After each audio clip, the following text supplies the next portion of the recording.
Welcome into the Stream Sports Midwest Central States YouTube channel. You are just joining us because we did switch over to the afternoon stream. So if you were joining us for that morning stream for our West Dundee games, you will be here from now until the end of the day. I am Mike Napolitano, joined by Drew Thomas. Yes, and I'm Drew Thomas. We're here. Nice, a little chilly outside and indoors, so. Absolutely. It's already freezing in here. The ice is ready to go. We got a resurfacing. This is going to be what was originally scheduled as the 12:50 game, but we've had plenty of overtimes here today, 3 in the first 5 games, so we're actually starting at 1:30. So bit of a 40-minute delay here, but warm-ups are just finishing between the Leafs and the Yellow Jackets here in this Squirt White Tier 1 division. When we look at the standings, the Yellow Jackets, they finished in 5th place after their 20 games played. 12 wins, 7 losses, and 1 overtime loss. For the Leafs, they are the 8th seed, 6 wins, 12 losses, 2 ties on the season. So that helped them finish with 14 points, the Yellow Jackets with 25. But Drew, we've seen a lot of discrepancies in a lot of division in points. Yes. But it has been close games all day here today. So it doesn't matter what you're seeding, doesn't matter how many points you finish with, doesn't matter goals for, goals against. Everybody has come to play thus far today. And that's what playoff hockey is, right? We get into the playoffs and it might be a lower ranked seed, but then you get into playoff hockey and people decide to show up and hey, tension gets high, games are close, and that's why we've had so many overtime games today. Drew will be on the camera for us today. I will be on the computer, making sure that your score is updated. Also monitoring the audio for the whole rest of this afternoon. So here we go, ready for some Yellow Jackets and West Dundee hockey. Leafs looking to defend home ice here. And we are going to get a call right off the draw here. Right away. Tripping on the Yellow Jackets. It's going to be number 7, Anthony Minnesota. That looks like he was going to be headed to the... No, actually, this is going to be on the Leafs. Excuse me. It was the Yellow Jackets that touched the puck, but it may have been just a delayed whistle there. Looks like number 19 for the Leafs, Colin Trost, is headed to the box. So right off the bat, the visitors are going to be on the... Well, excuse me, they're going to be... It's the home team, even though the Leafs are on home ice here.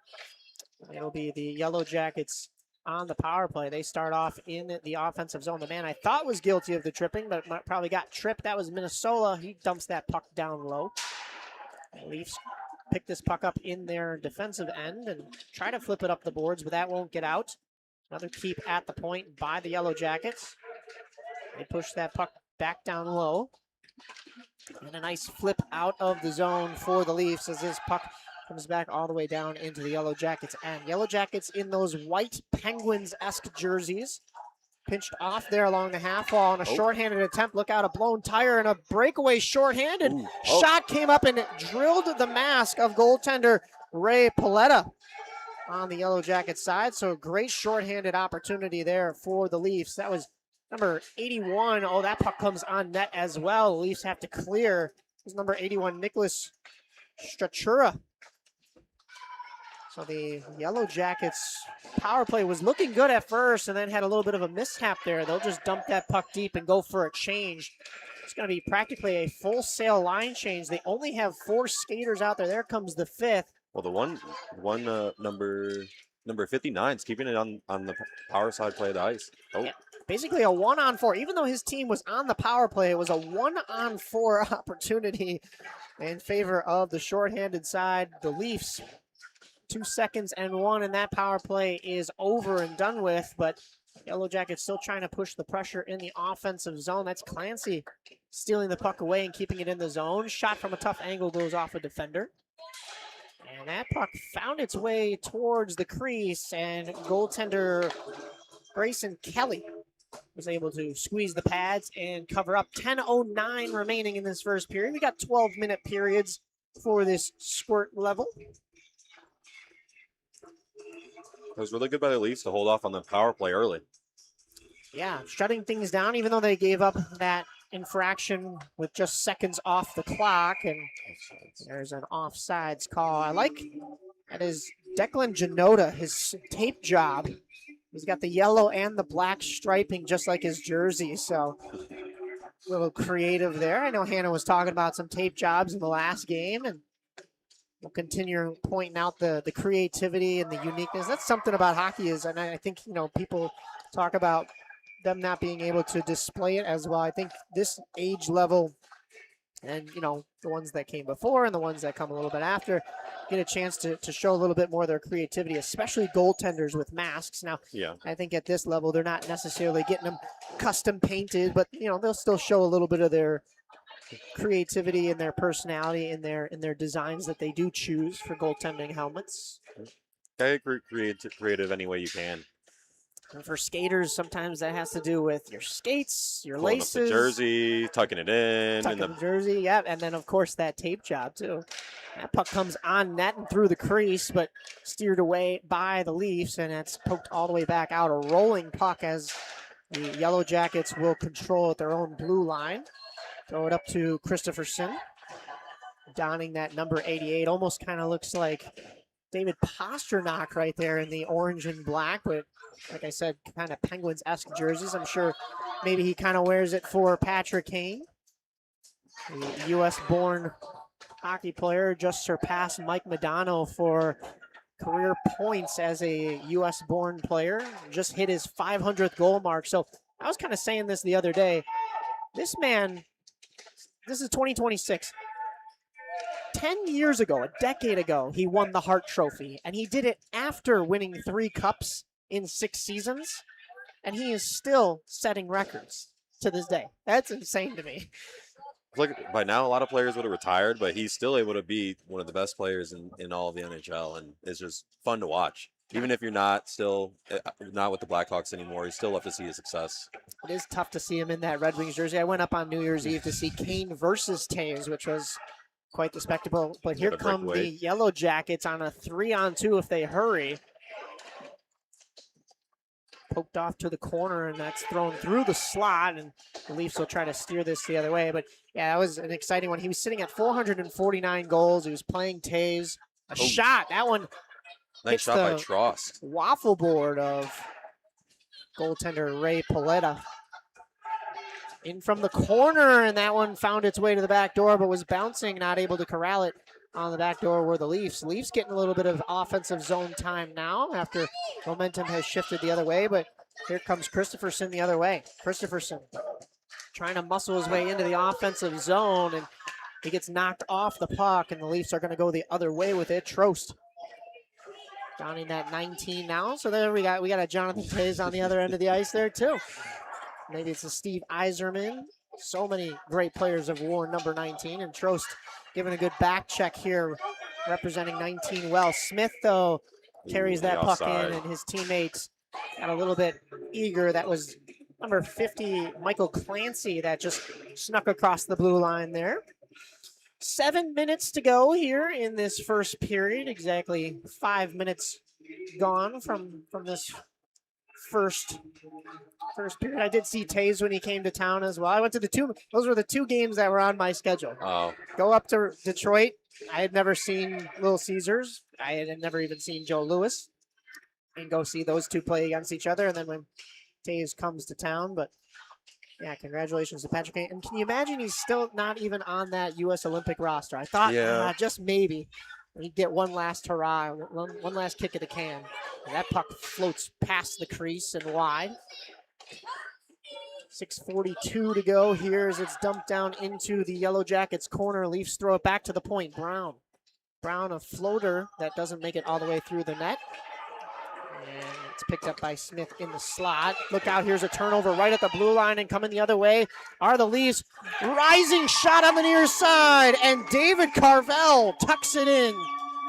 A rising shot there. That was beautiful from Carvel. That was a great way to take advantage of the breakaway shot in the top right corner.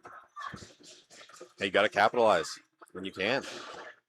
I won't even say he caught the goaltender cheating, because Paletta just kind of was square to the shot, and there's a lot at this level of open space up high, and Carvel just able to exploit it.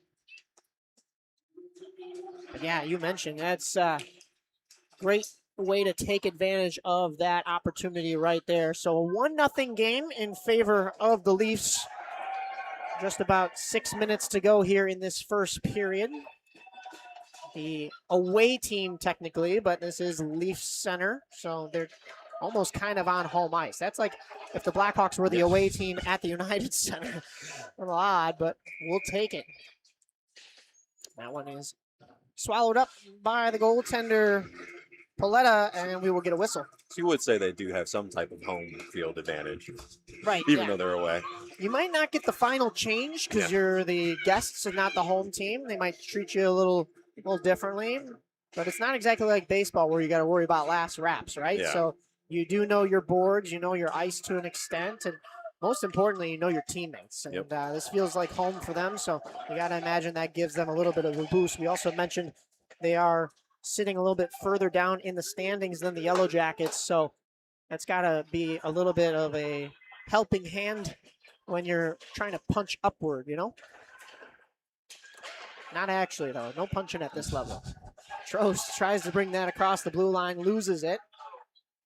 Puck finds its way back out into neutral zone, but here come the Yellow Jackets the other way. Forehand shot, and that one is stuffed by the pads. A great effort from number 59, Austin Stankiewicz, finding himself all alone. And Trost again, almost. That was almost picked off there, but the Leafs turning that around. Dumped down into the Yellow Jackets' end by Rudnicki.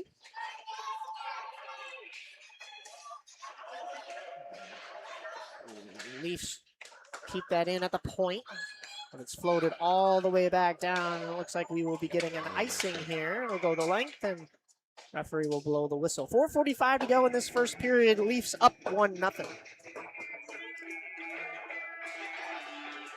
Face-off will come to the glove side of Ray Paletta. Square into his pads right there. Stepping up for the draw for the Leafs. Looks like a number 60. So, yeah, that's Dylan Keck at the draw. Centers tie up and wingers have to step in. That's Olasak.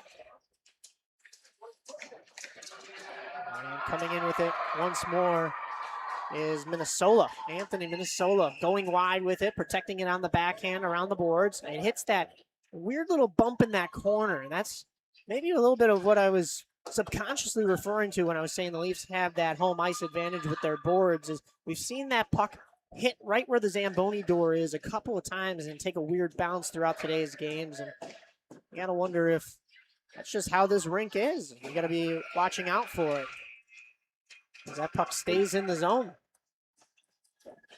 Get stuck there again. Yeah, lost again in that corner. Leafs are really trying to dig it out of their own zone, but taken out by the Yellow Jackets. A centering pass is picked off, read nicely there by the Leafs, and there's a little bit of a shoulder collision, and we have a Banks for the Leafs down on the ice, and we're going to have to get a whistle here. We didn't want to blow the whistle when the Yellow Jackets had the puck, but that one finds its way into the chest of Grayson Kelly, and we'll get a timeout here as Kelly comes over to see if his teammate is okay. We're going to take a little bit of a break to make sure that the Leafs have their player all right, and we will be back, myself, Mike Napolitano, alongside Drew Thomas, right here on Stream Sports Midwest.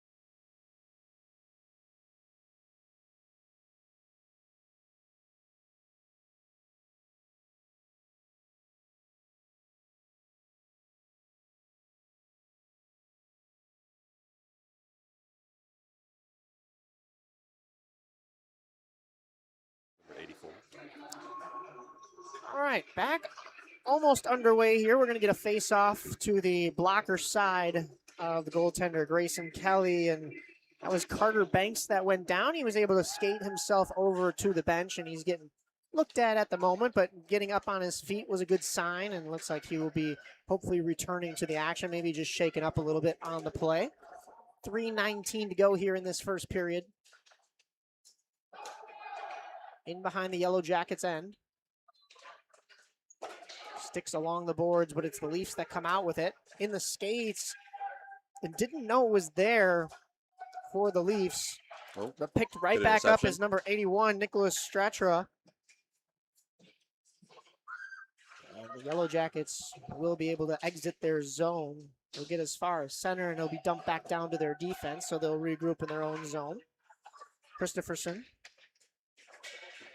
hounded by 2 Leafs sweaters right there, but got some help from Minnesota. Minnesota going down low. We see that backhand of his. It's popped up in the air. It's still in the low slot, but 3 or 4 Leafs jerseys there. Let's clear that out, and it'll go all the way down. Not far enough for icing, though, so the Yellow Jackets will play from their own end. Evading one stick check and a pass through another off the boards. Minnesota ran out of room along the boards, ran into the stripes along the near side of us. And Carvel, the lone goal scorer in this one, trying to dig that out. It was 4 Yellow Jackets and 2 Leafs, and the Leafs were able to still push that forward, but it found its way to the Yellow Jackets defense. Stick lifted there, and the Yellow Jackets can't enter the zone quite cleanly there, so the Leafs pick that puck back up. May using a little bit more of the body on Minnesota than playing the puck there. Had to be careful not to get a call, but it'll be taken around by Connor Brown. Good reversal in the corner. Great puck protection, especially in his own zone, last man back, but that puck won't clear the zone completely. So all that, and it still stays in. Christopherson, a shot rising that just missed the top corner. He got a lot of height on that one.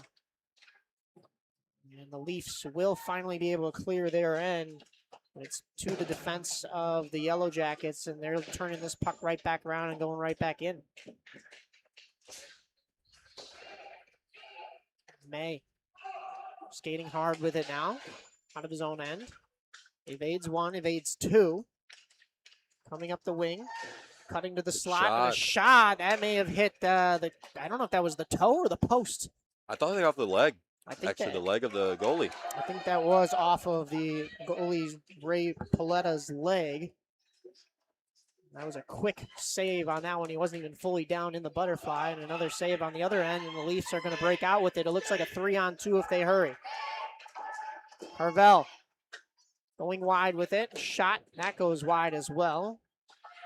Far side, picked up off the boards by the Yellow Jackets. 2-on-2. Now could be an odd man rush as they evade the checker.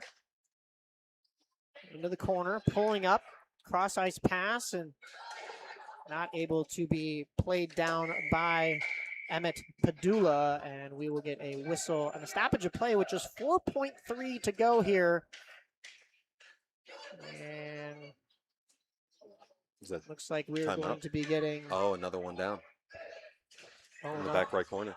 Another injury down. I didn't even see that behind the play. I don't have a number for you. Hopefully he is okay. Trying to see who might have been out there. I don't think that was May. I think it's 5. It could have been Carvel. He was just out on the ice. Trying to see if there is a 15 over on the bench, because I can see those numbers better than I can see what's in the corner currently. The coaches come on out there to make sure. And he is getting up. Yeah, that's Carvel over there in the corner. So he's getting up to his feet. Looks to be all right, skating off with it. Maybe just has to shake that one off. It has been a fast-paced game. So even if, you're not trying to be physical, that higher speed, right? I mean, force equals mass times velocity. You're at that high velocity, you don't have to have a whole lot of mass behind you to put a lot of force. Yeah, when you're skating around and there's a lot of tension, you're flying into the boards, bumping against other people. Injuries come with it a little bit, but glad to see him walking up or getting up and skating back to the bench. And seems like hopefully he'll be returning soon. So that's 2 Leafs players that have been down for the count. We'll have to see if either one come back into this game. That was, of course, on this last one, David Carvel. He's also got the goal in this game, so the Leafs could use his scoring touch. But also, we're looking for if Carter Banks makes a return to the ice. I haven't seen that just yet, but we'll keep an eye out on that for you. And the buzzer sounds, signaling the end of the first period. The final score after 1-0 in favor of the Leafs.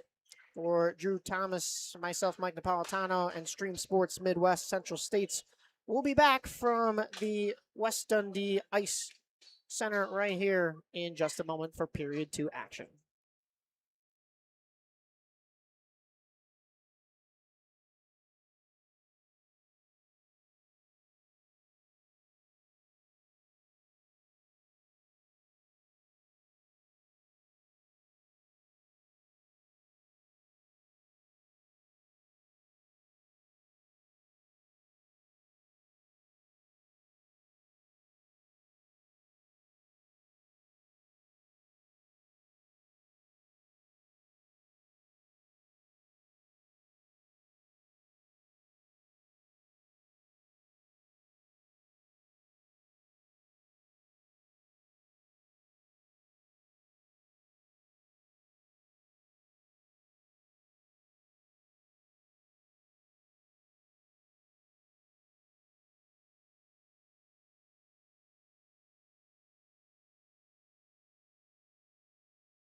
Back here for period 2 action from the Leafs Center in West Dundee. The Leafs with a 1-0 lead. They'll enter the offensive zone, but turn that over below the goal line. Kick to the stick from Minnesota. Still can't get that puck out, though. We've got an Aaron Glove from the bench from the Leafs side of things on the ice. It would have been a penalty, I think, if one of the Leafs players on the ice passed that or helped that to their teammate on the bench. You're mentioning short bench on the Yellow Jackets side of things. You know, in men's league, there's like a theory that you have a shorter bench, you end up working harder, and you end up getting the win. It's almost backwards. You think the team with the fresher legs can get the win, but it's that we're shorthanded mentality, and everybody's got to step it up. And here's Christopherson into the zone. If that's the case, that hits the side of the net. Christopherson gets it back, and oh man, that almost came out in front for the Yellow Jackets.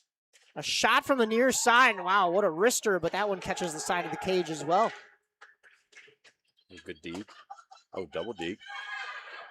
And you would think that the Yellow Jackets, if they do want to take that mentality, they'd be getting back into this game. A little bit tough because the Leafs have played a good game thus far. Minnesota loses it right at the blue line. A stick check, and we'll be able to not clear the puck initially, and then it's finally out. Yellow Jackets moving the other way. Christopherson trying to get bodied off of it. Good protection with the stick to keep the puck in his legs, and parents wanted a call after that one. I think the stick did maybe get into his legs just a little bit, but we play on. 10 minutes to go here. Minnesota picks this up from the corner, trying to get back out into the slot, and too many black sweaters in the way on that one. Down low again for Christopherson, a backhander. Very much looking Patrick Kane-esque, not just with the 88s, but used that backhand in tight. Thrown in front again and had to be gloved down and saved by Kelly. That will elicit a whistle. 9:46 to go.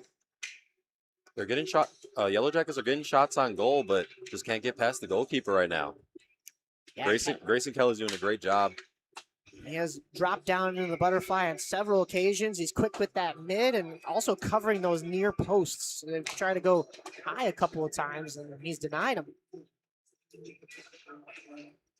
Won by the Yellow Jackets in the offensive zone. Flipped down into the corner by Shane Smith. Oh, Smythe, excuse me. Clancy back across the blue line. Backhand into the slot. Tried to go back to the forehand, but that puck shoveled wide. And lifted with the backhand once again, but that never made it towards the net. Good poke check to keep that puck in, though. Clancy on it. A little bit of a shoulder shove from number 19, Broden Skeens, who kept that play alive in the offensive zone. Really hustling there to keep that one there. Look at that stick reach from Skeens once again. Smythe was slamming his stick at the blue line, wanting that pass. And Carvel. it's going to find him, but in a form of a 2-on-1 from the Leafs, and a shot finds the breadbasket of Ray Paletta, and we will get a whistle.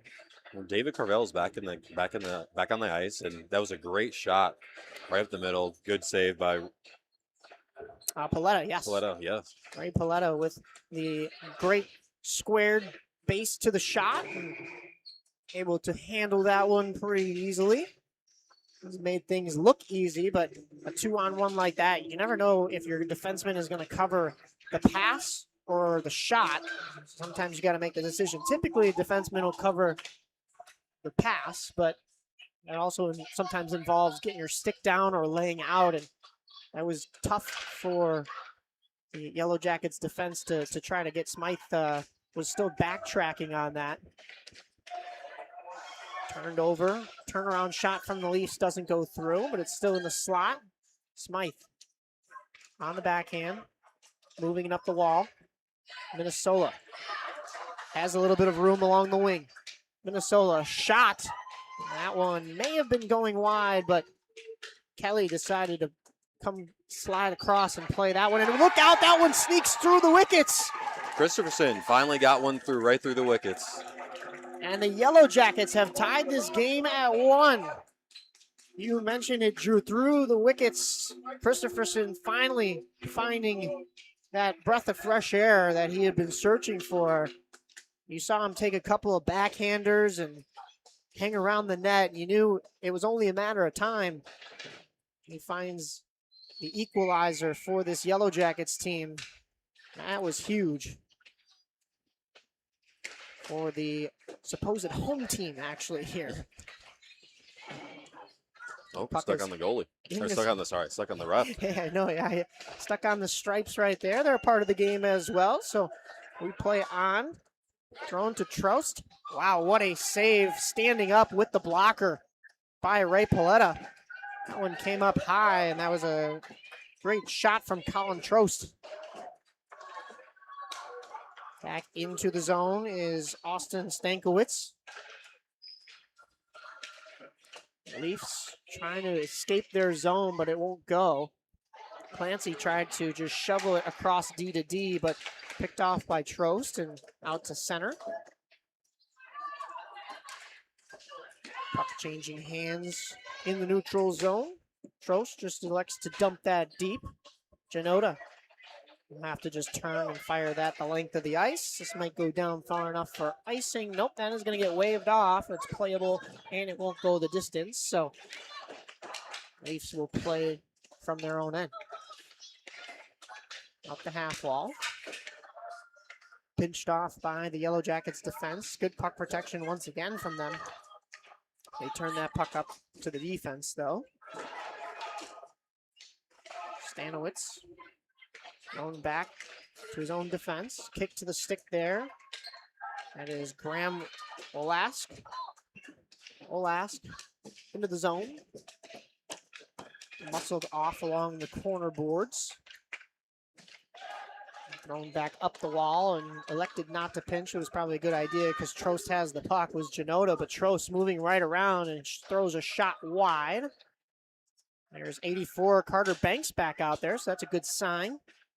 Banks to his defenseman at the points. Flipped into the slot, wouldn't go far enough, and Janota with a good shin pad in front to steer that one clear on the rebound as well. Clancy up to Stanowitz. Christopherson.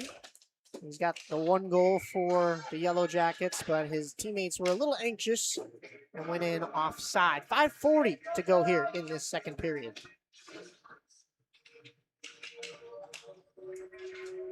We've seen two really strong goaltenders here, Drew, and honestly, goaltenders throughout the day have been strong. We haven't seen a whole lot of high-scoring games. Teams are starting to shut things down for the playoffs. Hey, gotta have good goalkeeping, especially in the playoffs. We'd love to see these close-scoring games the whole day. Only so many times we've had like with tight games, you want to see good goalkeeping, and it just keeps the games interesting. We've only had a few that I would consider high-scoring games, a couple of 4-4 or 4-3 finals. Everything else has been 1-1, 2-2, maybe 3-2 by final score. Of course, somebody's got to get the final win, but we did see a tie in there as well. So even if you go into an overtime period, if that won't decide anything. Looks like that puck's stuck in the corner right now. Yeah, it's 8 skaters are down there of the 10, and nobody could clear that out. That puck was rising, and I think that hit the cage of the Leafs defense, but never made it on net. But yeah, I mean, you would think with not a whole lot of high-scoring affairs that games would be a little bit more on time, but it's just the opposite because of the fact that they've been low-scoring and tightly contested. We've seen a lot of overtimes, so even though there haven't been a whole lot of stoppages or penalties or goal celebrations, it's been a lot of waiting on overtime and seeing if we can even get a winner, as we are still in a 1-1 tie here in this game. Yeah, well, the last match we could have had a double overtime. Yes, yeah, no kidding. That is the horn from the other rink, where we are positioned at the top. We've been hearing it all day. Look out, that one went off the skates of James Cunny, and it almost went into his own net. But tripped up at the blue line are the Leafs, and that was Gia Tokar's. We got the delayed call, and the Leafs not able to pull their goalie. It's the period of the long change, so Grayson Kelly wasn't going anywhere, but Yellow Jackets will touch up, and we will get a power play for the Leafs. 3:53 to go here in this first period. They'll have about they'll have exactly 90 seconds of power play time, unless they score earlier than that. The Leafs did score that first goal of the game.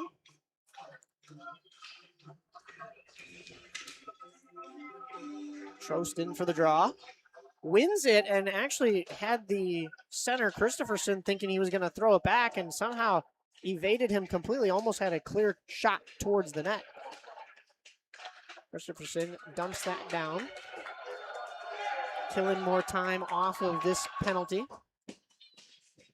It's tough for the Yellow Jackets. They've already got a little bit of a short bench, right? So you get another guy in the box that, yeah, sure, he's resting his legs for 90 seconds, but your 4 skaters that are out there on the ice got to work just a little bit harder, and you've only really got one other line to replace them with. So, yep, this is where the mental toughness has to come over that physical strain. They're going to be a little bit more tired, obviously, with a shorter team, but you got to put the mental toughness, and hopefully that's what playoffs do for you. Make you push a little bit harder, all this hard work they've been putting in for these past few weeks and months and years, honestly, just wanting to make a little run to the championship. No doubt. Yeah, I mean, that's what you play for, right? At the end of the day, this is playoffs, and you got to kill this penalty and be selfless for your teammates as they dump that puck down. Minnesota does a nice job. The best way to kill a penalty, keep yourself 200 feet away from your own goal. Yep. As Minnesota reads that pass and picks it up again, keeps it at center ice, kick to the stick. Now might have an opportunity in the offensive zone. A shot that goes off the glove of Grayson Kelly and wide. Sometimes the best defense is a good offense, and Minnesota keeping this puck alive far away from his goal. It'll go to his defenseman, Olsak. Smythe just gonna, looking for Minnesota. I don't know if he was looking for that pass right there. He was the last man back, but a lot of possession game here and a lot of keep away from the Yellow Jackets in order to kill most of this penalty. And we're down to 3-2-1, but the Leafs are on a break here. And penalty time expired. You got some fresh legs out there, but a lot of not so fresh legs on the Yellow Jackets side. So Clancy came right out of the penalty box, right into the action. There's Christopherson at the end of a long shift, throwing it on net, and they get the much-needed whistle. We'll get a full-sail line change for the Yellow Jackets and a defensive change. Well, looks like almost a full-sail line change for the Leafs as well. So plenty of new skaters out there. 2:03 to go, and we're back to full strength. Face-off will be to the blocker side of Kelly. 5 to side.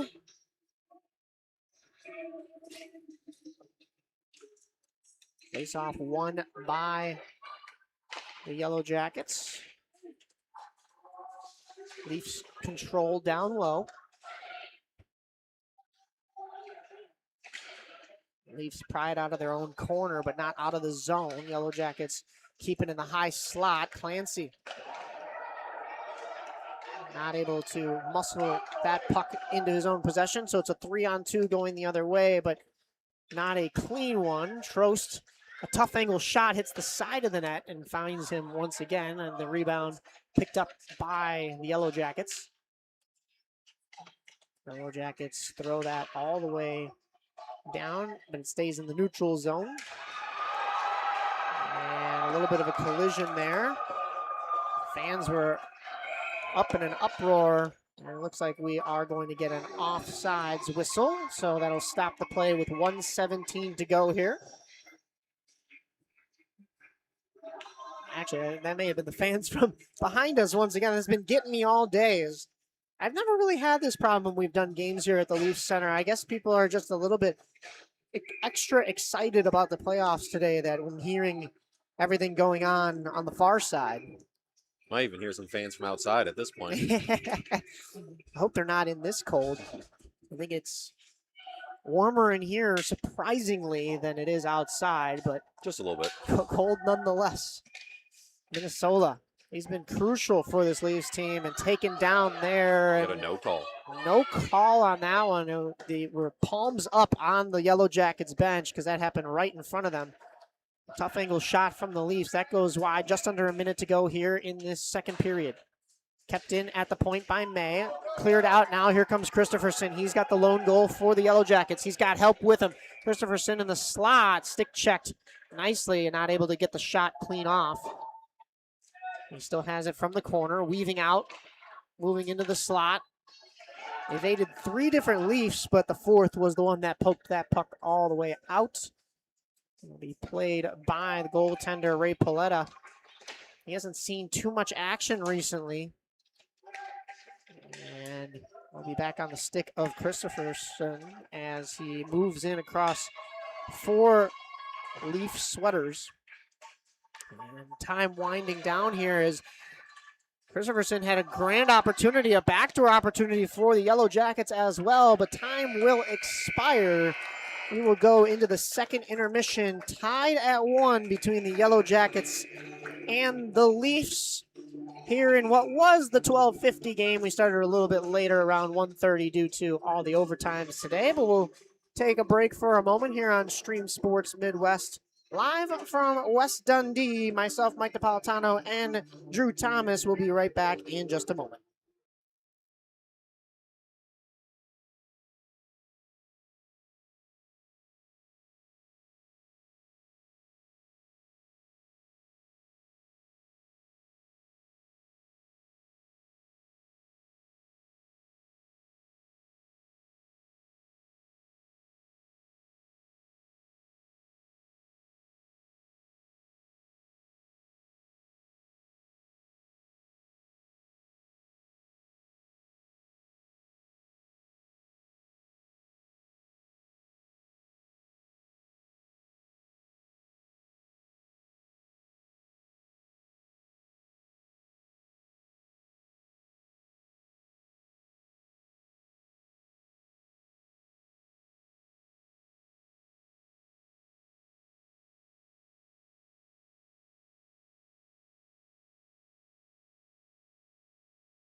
Back underway here in just a moment. Puck is dropped and we embark on the third period between the Yellow Jackets and the Leafs.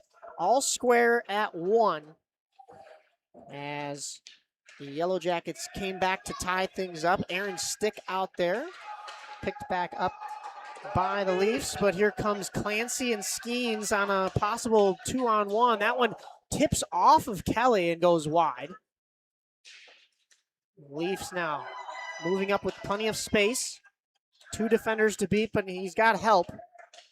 Oh, a little bit of a reverse check there as the puck carrier just ran into the defender who got a little bit too flat-footed. I believe that was Colin Trost that was carrying that puck. And this one will go all the way down for icing. Race is won by the Leafs. 11:15 to go here, and tension's heating up just a little bit off that last rush. We'll get 10 new skaters out there. And a face-off to the glove side of Ray Paletta.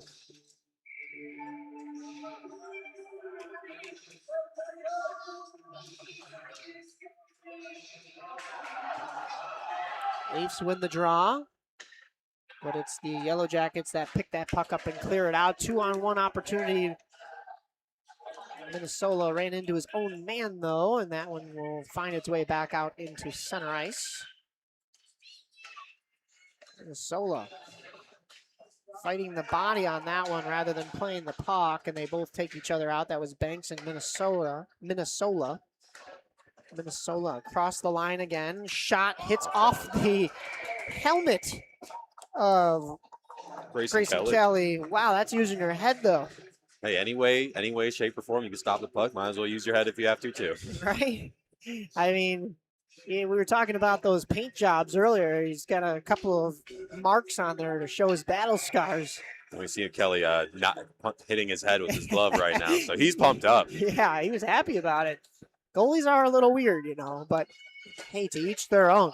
As long as he's getting the job done, and he has been keeping his team deadlocked in this 1-1 tie.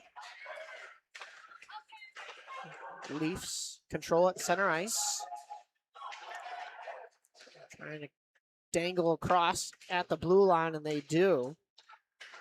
But not able to complete the rush, so Yellow Jackets will not clear momentarily until they're out of the blue line just now and up across the far blue line. That is Smythe. Down low, gets it turned over. Too many blue sweaters in the vicinity. Minnesota, Christopherson, just about an extra step away from him, but what a keep at the blue line. Swinging around with it almost in a 360. Not quite a savoir-faire move, but there's a shot on goal from Minnesota. That's steered wide. And here come the Leafs with speed the other way. Look out. Here comes Keck. Only one, and then the goaltender to beat. And not able to get around the one. That was Smythe back, and that's a big body. So we'll wipe out into the corner, 2 aside as they battle for it. Smythe using that bigger body to muscle Keck off the puck, and that one finds its way towards the net, and Paletta will cover, and we'll get a whistle. 9:09 left in this contest, unless, like in 3 prior games today, we will need extra time to decide the victor of this one. And actually, only 2 of those 3 decided a victor. We did get a tie. So it'll just decide points in this round robin seeding for championships going forward. Little sack. Moving up with it. Kept in at the point. Thrown down low, but too many Leaf sweaters. They clear that puck to the half wall. Keep by the Yellow Jackets momentarily. The Leafs will be able to clear now. Trost. We've seen a lot from number 19 in black today. And turn back over to the Yellow Jackets. They'll go on a little bit of a rush now if they hurry. Pinched off along the center boards. Carried into the zone nicely, though. Stanowitz and thrown down on to Kelly, and he will pounce on it and grab the whistle. 8:13 remaining. Full sail line changes on both sides.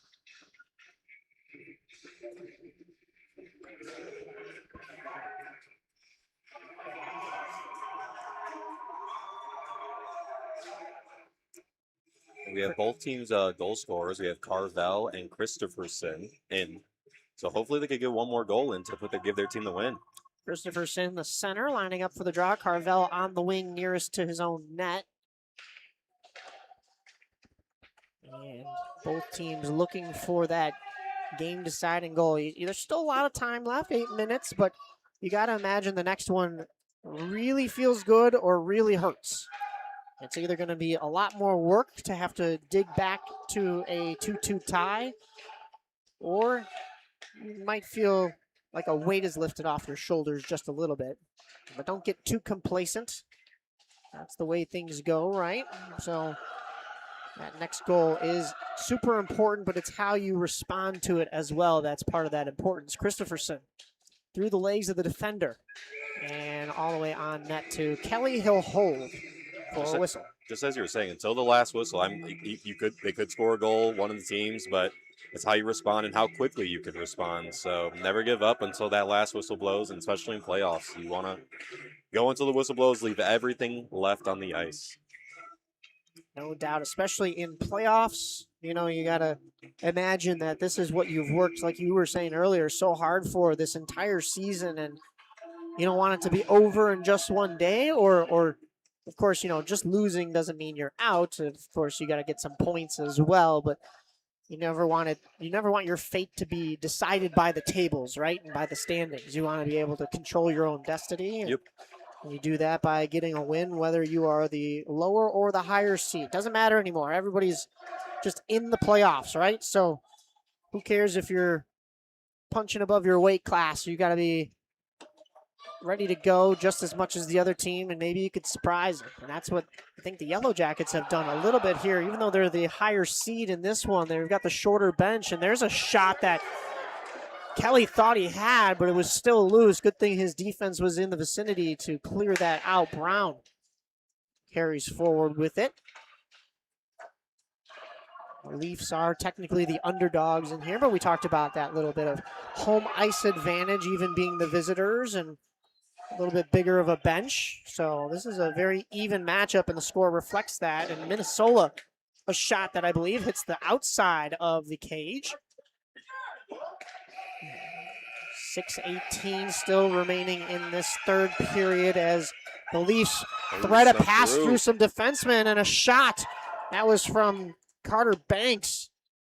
Just wouldn't get all of it on it in order to get a solid shot on goal. Christopherson stick handles himself out of possession. Trost. And the Leafs go the other way. Minnesota trying to reach with the stick. Can't get there. Trost moving in. Backhand. Ran out of room in the slot. Brown from the point. That doesn't make it through. So here comes Christopherson along with some help. Padula is with him. Christopherson to the backhand. And the defenseman may put it on his own goaltender, and we'll get a whistle and a stoppage of play. 5:33 to go. Yeah, I thought I saw that one too. It looked like the defender stole it away from Christopher's, but then shot it all into Kelly's leg. Yeah, not an area you want to be throwing it. Maybe he was meaning to throw it behind the net and just didn't realize how near to his own goaltender he was. But good thing Kelly was tracking properly as Christopherson, a shot off the draw, and that one almost fooled Kelly, but he was down to make the save. Clancy, shot. Had a backdoor option, not sure if he could get it there with the stick checker on him. Thrown in front, it's in the blue paint, but thrown back out, kept in at the point by Smythe. Smythe into the slot. A shot, it's still loose. Good on the referees to let him play on there as that puck popped right back out. Keck, though, trying to take things the other way. He's got to wait for his teammate to get back on side. Keck through 3 Yellow Jackets. Couldn't quite make the pass. Clancy now carrying the puck up. He's got help with him as well. 2-on-2 into the zone. Taken down, and we will get a penalty. A tripping call against Clancy, and the Yellow Jackets will go to the power play. Clancy was breaking through and trying to grab a number on that one from the Leafs side of things. Looks like a 31. That might have been Tyler Burdick. Yep, Tyler Burdick in the box for tripping on Clancy. So 4:40 to go in this game and a minute 30 of power play time for the Yellow Jackets. And we've got a second penalty listed up there on number 89, Gia Tokars. They have 2 in the penalty box. I'm not sure what that second penalty might have been for. Maybe it was a call they made in the neutral zone.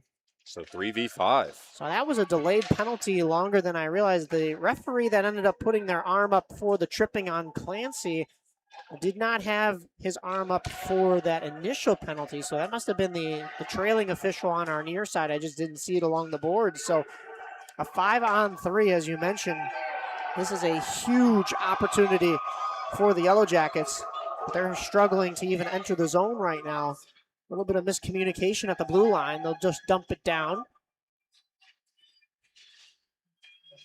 Leafs below their goal line, trying to keep it there. It's shoveled backhanded, and I believe steered wide by Grayson Kelly.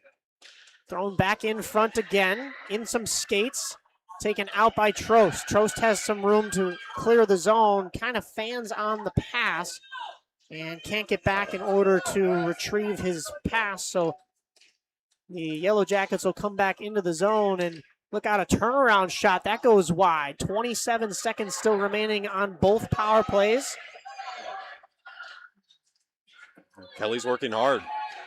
And Got a lot of saves, and still 5v3 right now. Kelly has been superb, and so has this Leafs defense in lieu of having 2 other defenders. Trost goes diving over Christopherson, and that shot, it's in the paint, and that still wouldn't go.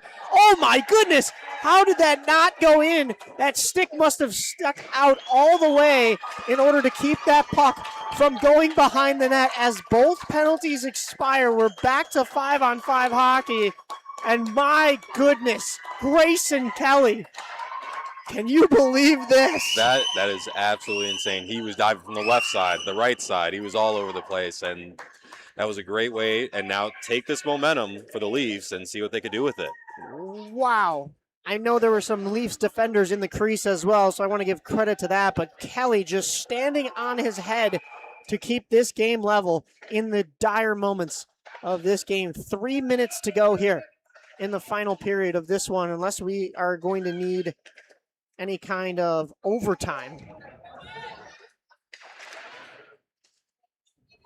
Dumped down into the Leafs' end, so danger is not completely avoided, and a couple of Leafs go crashing into each other, so that's friendly fire in the corner. 2:36 to go here, trying to work the puck out of the corner. That's that Zamboni door corner that was giving them trouble earlier. Leafs carry up with it now. 1-on-3. A shot from wide goes wide. Carvel, he's got the lone goal for this Leafs team. To his backhand into the slot and thrown on net. Sometimes a changeup like that will fool a goaltender, but Paletta was down with the butterfly. Leafs pick this puck back up in the neutral zone, carry across the blue line, and get it deep. 2 minutes to go. Thrown back down on net, and the Yellow Jackets will freeze. 1:56 to go here. Wonder if we get a timeout from either team here with just 1:56 on the clock. I would think it would be probably the Leafs with an offensive zone draw to try to draw up a play here maybe in a tie game, but maybe also if you figure you're going to overtime, you want to save that timeout as well.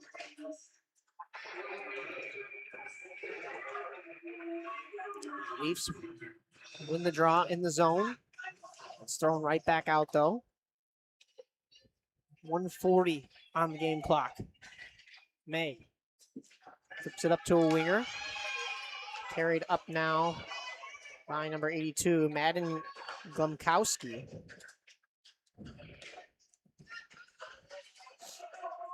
A couple of Yellow Jackets collide in the offensive zone. It comes across to Manasola. Manasola tried to puck protect on the backhand, and he's still working that puck up the wall. Pivots with it.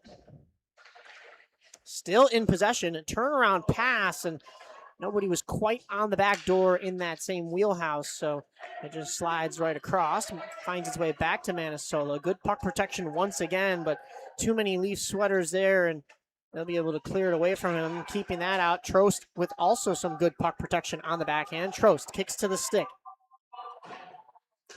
And not able to get it through the sliding defenseman, so here come the Yellow Jackets the other way. They'll get as far as center.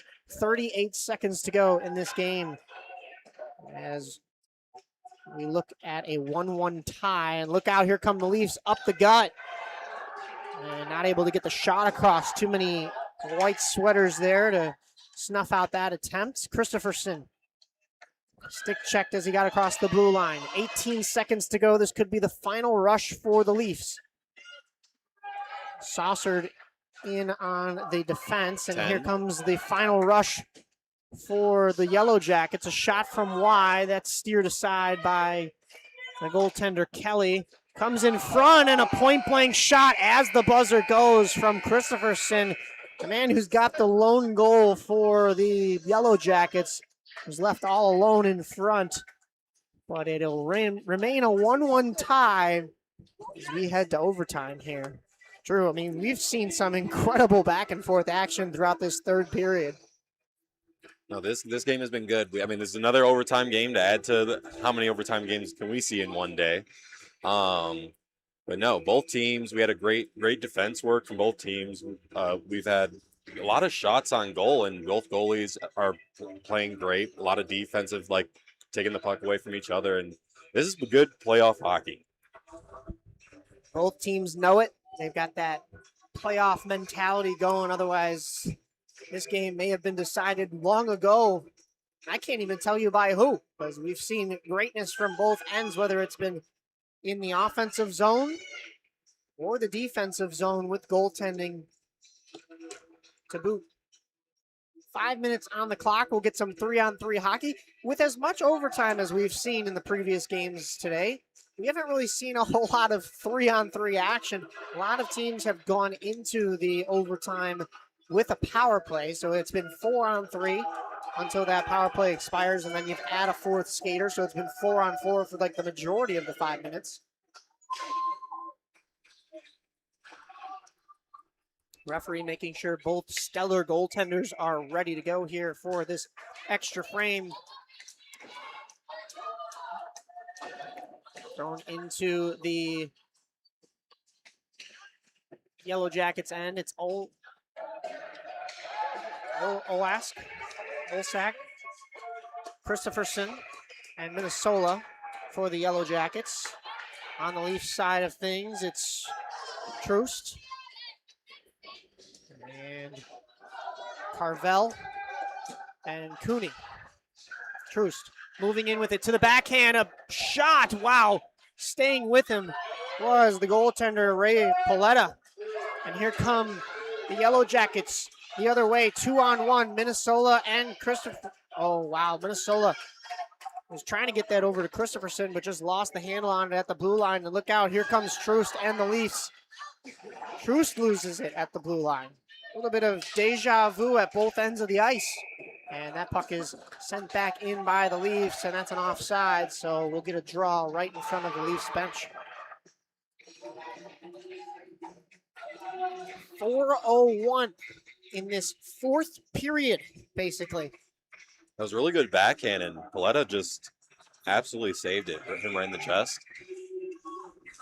Yeah, stayed with the shooter, tracked it well, and came up big for his side as he's done all afternoon here. And Yellow Jackets bench wanted a call on that tripping right there. Clancy went down, but, excuse me, I think that was Smythe that went down. And moving up with it are the Leafs. A rising shot hits the glass. That comes all the way around and picked back up. Stolen. That's Skeens, excuse me, not Smythe. But Smythe is out there as well. Smythe, Skeens, and Clancy for the Yellow Jackets. They turn that puck over. Regain possession as they break across the blue line. Muscled through and have to regroup defensively. Smythe pushes up with it. Look out. Good stick from Skeens, otherwise no one was back there. Smythe moving along the boards there. Clancy has to wait for his teammate to check up, but was also trying to regain possession there. And he'll keep it in the offensive zone momentarily. Yellow Jackets get Christopherson back out there, and we are going to get a whistle for a tripping call. So it looks like the Leafs are going to go to the power play again. It's going to be Clancy heading to the box. So 4-on-3 here with 2:54 to go. So about half of the remaining time here in the overtime frame is going to be power play minutes.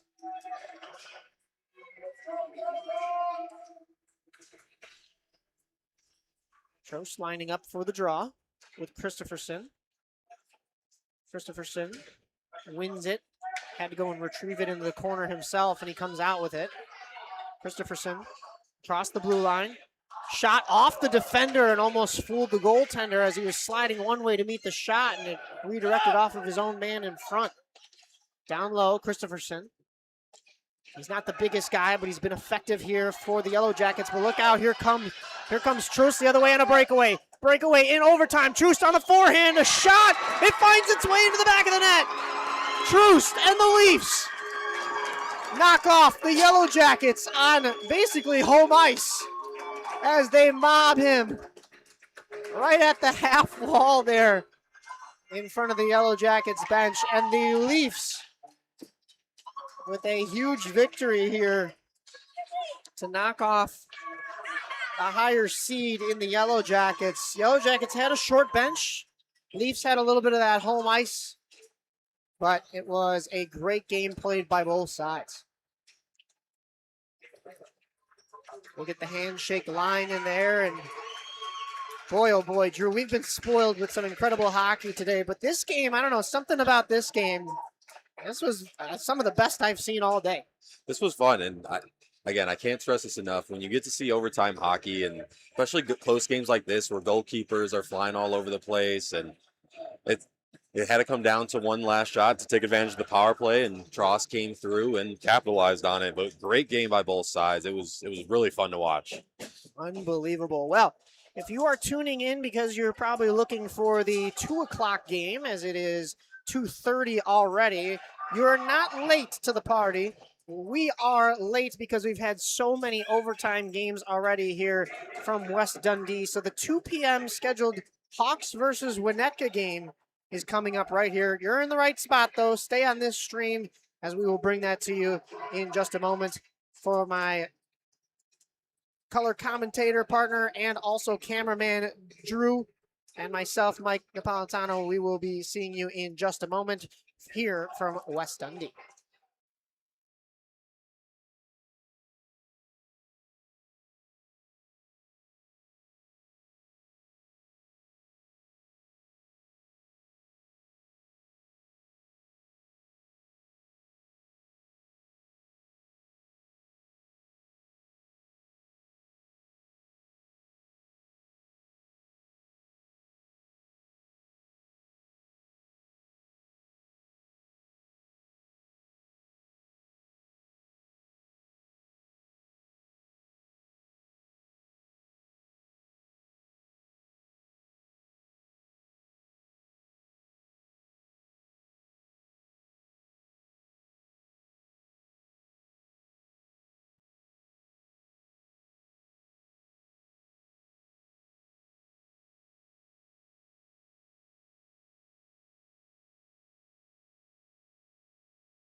Welcome in, everyone, to what was supposed to be the 2 p.m. game between the Chicago Hawks and the Winnetka Warriors. Of course, we're starting here at about 2:42. We've had 4 of our previous 6 games go to overtime, and of those 4 games, 3 of those have been decided. We only saw 1 tie go the length of the entire overtime, but an exciting slew of hockey throughout the day nonetheless, and that won't change here as we get a Chicago Hawks team. We haven't seen a Chicago Hawks team throughout the day.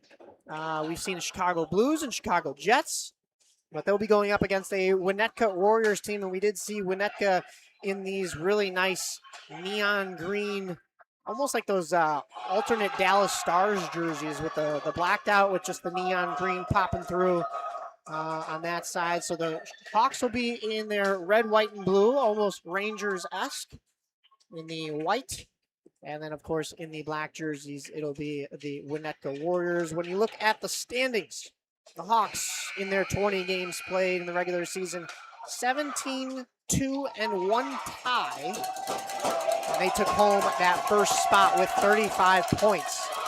When you look at where Winnetka sits, this is the 1 versus 4 matchup. Winnetka taking home that 4th seed in their 20 games. They are 12-6, 1 tie and 1 overtime loss. So 26 points on the year. So really only 9 points separating these two teams. And that's not the biggest margin we've seen today. And Drew, my partner in crime over here, Drew Thomas, is joining me. I'm Mike Napolitano, if you've just joined us.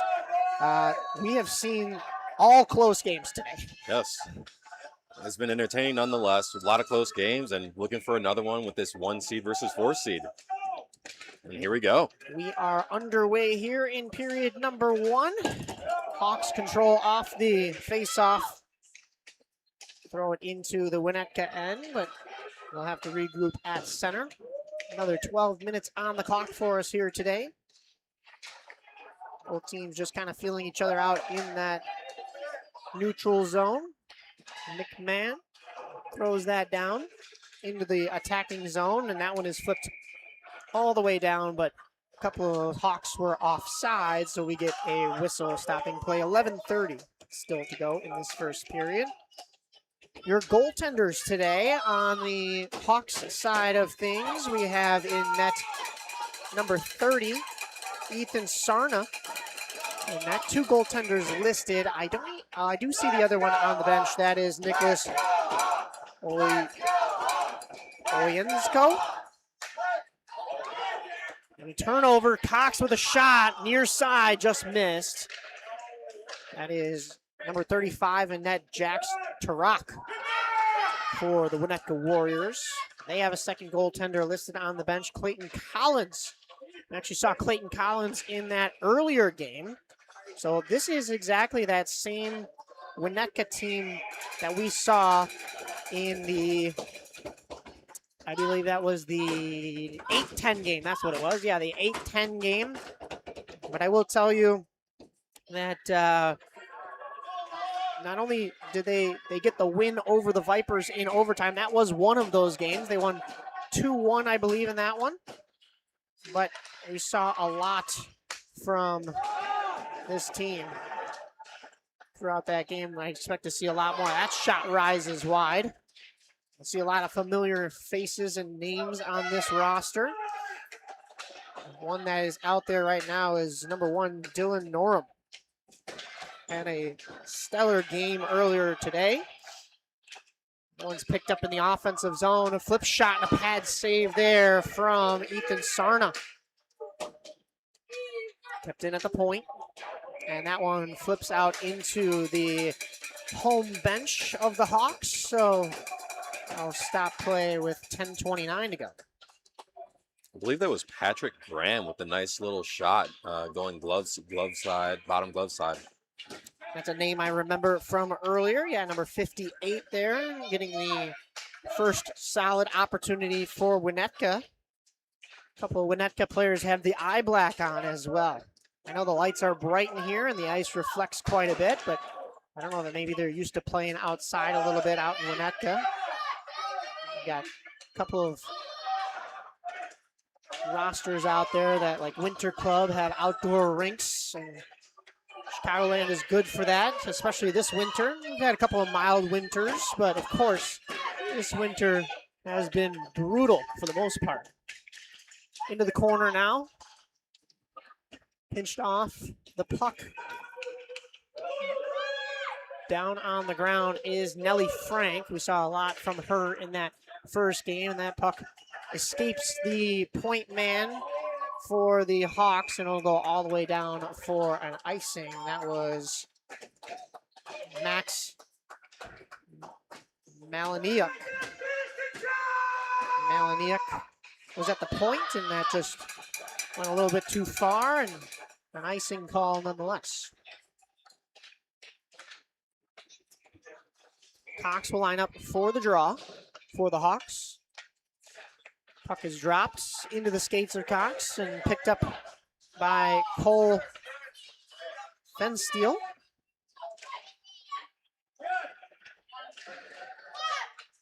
Winnetka not able to clear there. Fensteel still in the zone, and that's pushed back out into the neutral zone and dumped back down once more into the Hawks attacking end.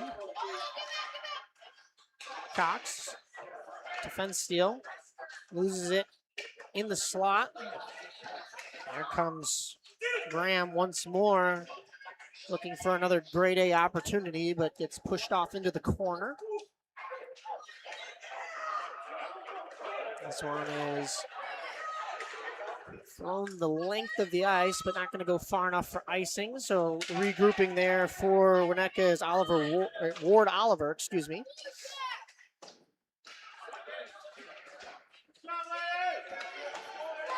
Hawks throw it in front, and that's across the crease and wide. Oliver through one defender, through another. Had a couple of teammates, and just toe picked right there. Maybe caught a rut in the ice and went down. And we're going to get a whistle for an icing, and that'll bring the face-off all the way back down in the other direction.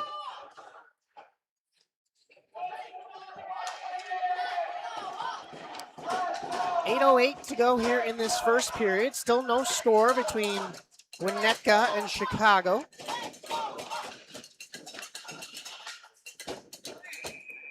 Norum in for the draw for Winnetka. Won it back. And thrown from number 50, Henry Reynolds. Look out, here comes the Hawks the other way. As they look to make a stretch pass through the neutral zone. That'll go all the way, but not far enough for icing. It is Nellie Frank once again on it. Melaniuk throws it back in, but that's offside, so we'll get a whistle stopping play.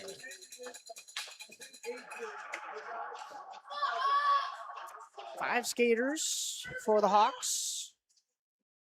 That'll be Jones, Anderson to take the draw. On the far side, Logan Wallace.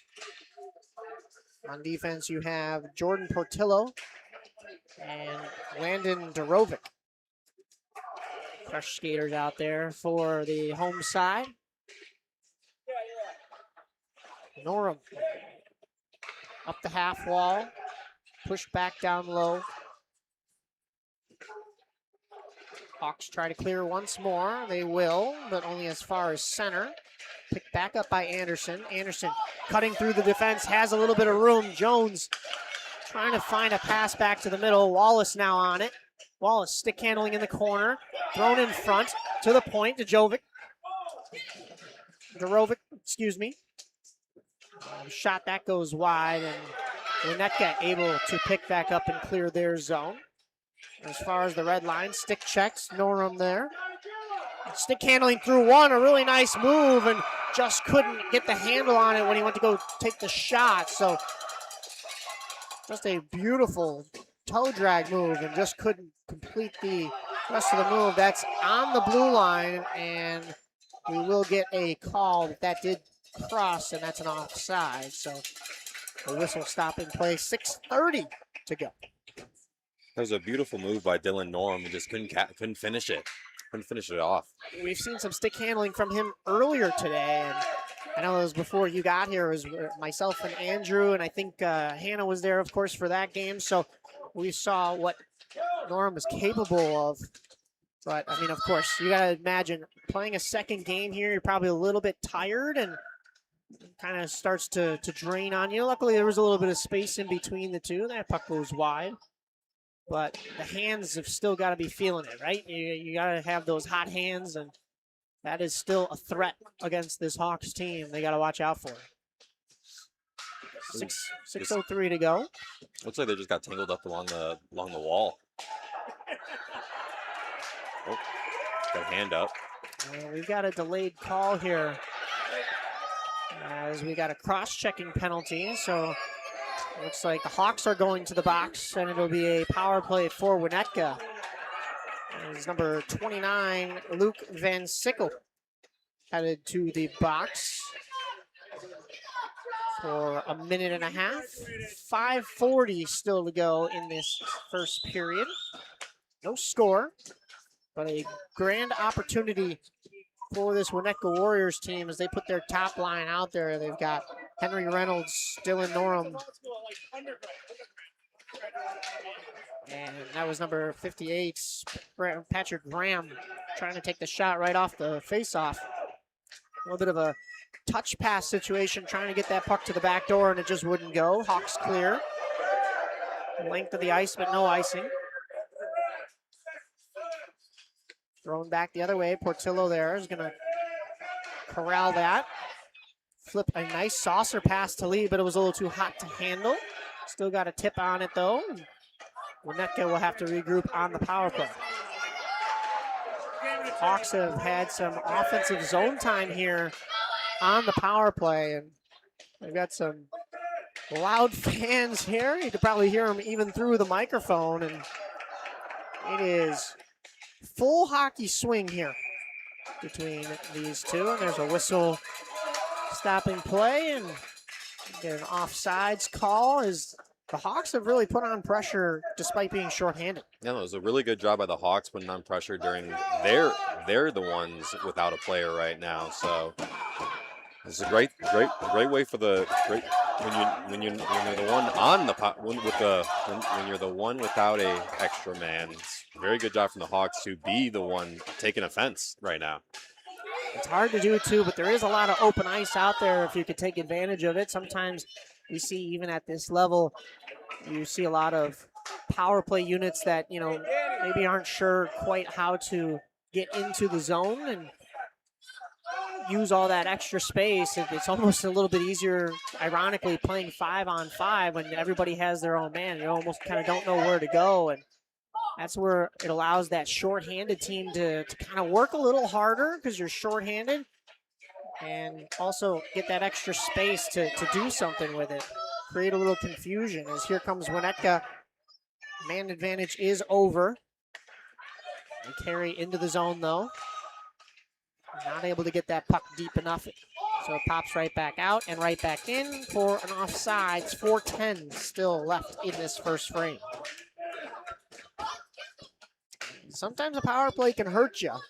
You don't get any momentum on it or really any sustained zone pressure. You get a little extra frustration, and it seems like maybe weighing on Winnetka a little bit here that they didn't get that accomplished, but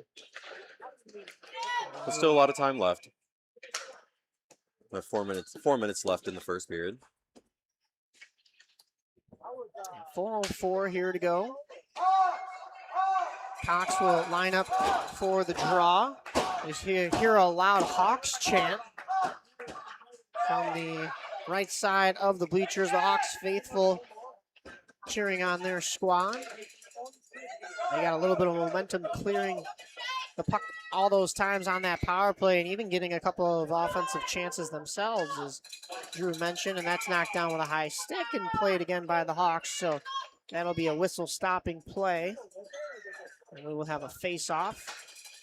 It'll come all the way back down into the Hawks' end since it was played deliberately. 3:44 to go Anderson's in the lineup for the draw. This will be against Norham. Shooting position for the Winnetka Warriors is you don't see a skater at that far wing spot, kind of loaded up in the, if we win the face-off, we're just going to throw this on net type position. And that's exactly what happened. It wasn't necessarily that person, but Norham had that ready to go. You see two defenders at the point. Sometimes it's tough for the goalie there. If you win the face-off and you get it right and you try to put it right on net right away, it's tough for the goalie to keep an eye on it. Yeah, I mean, not only do you have a couple bodies lined up for that sophisticated face-off, right? Like you've got to line up a certain way, but also, you know, you're paying attention to, you know, who wins the draw rather than is this coming on net. It can sometimes catch a goalie off guard. Thrown with the backhand, that goes wide. Winnetka trying to keep this in. Good pinch along the boards from the defense. That is number 53, Ward Oliver. Rung around the far side. And no pinch available that time for Winnetka, so the puck will exit the zone and they'll have to restart. As that one restarted them offsides, and we'll get another whistle. 2:54 still in this first period.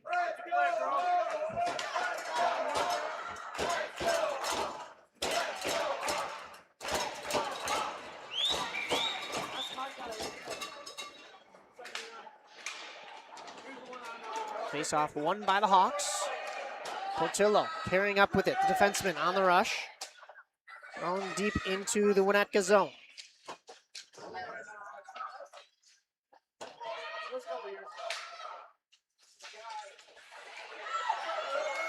Winnetka through center ice. That's Nellie Frank. Going wide with it. Has an option in the center, but just couldn't get the pass across. Goes crashing into the end boards with the defender. That is Landon Dorovic as well. No centering pass there for Winnetka, so the Hawks will regain possession and carry back out. Going wide with it. Good stick in the lane to knock off that pass from Frank.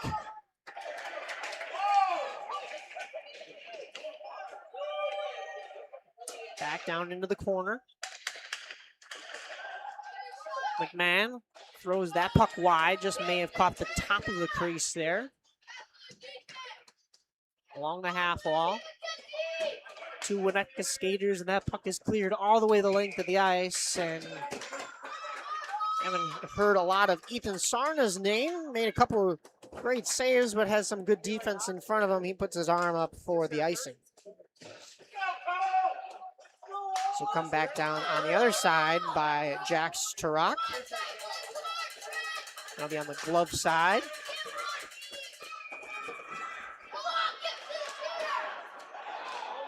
Winnetka is able to push that puck all the way out. I believe the Hawks just won it back, but there was nobody there. Hawks skating with it in their own zone. Push up the wall.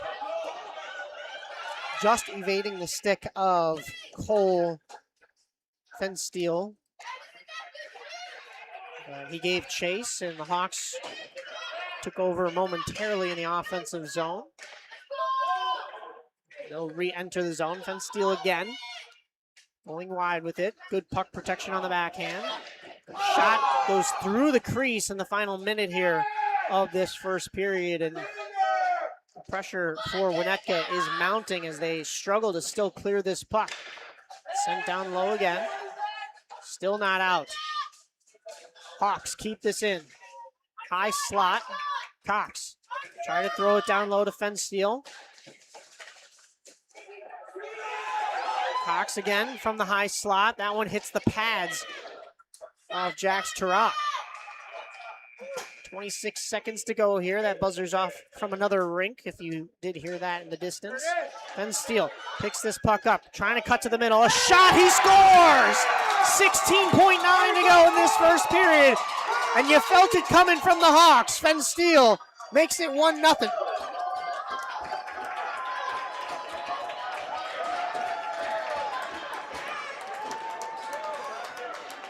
Well, persistence, zone time, and tiring out your opponent, the combination that leads to a goal.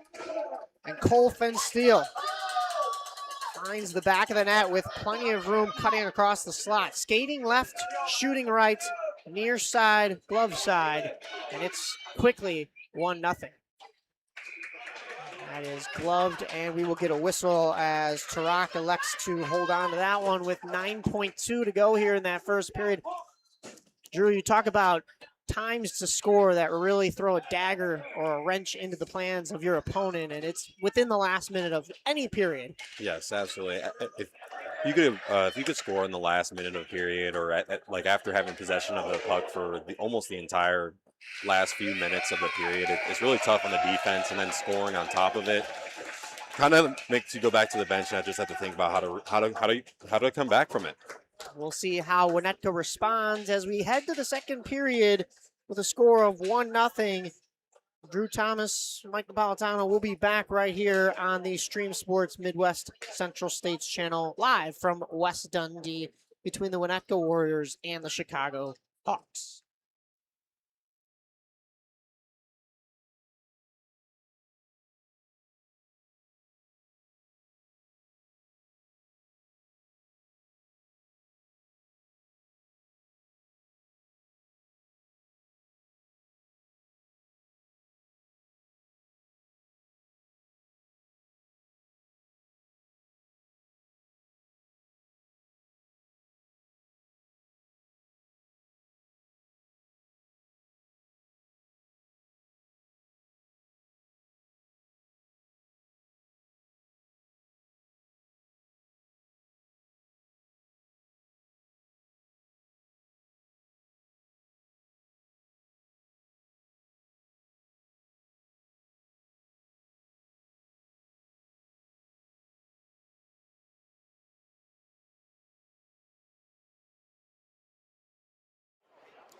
Ready to go here for period 2. If you just missed it, the Chicago Hawks barely sneak in a goal at the end of that first period to make it 1-0 over the Winnetka Warriors.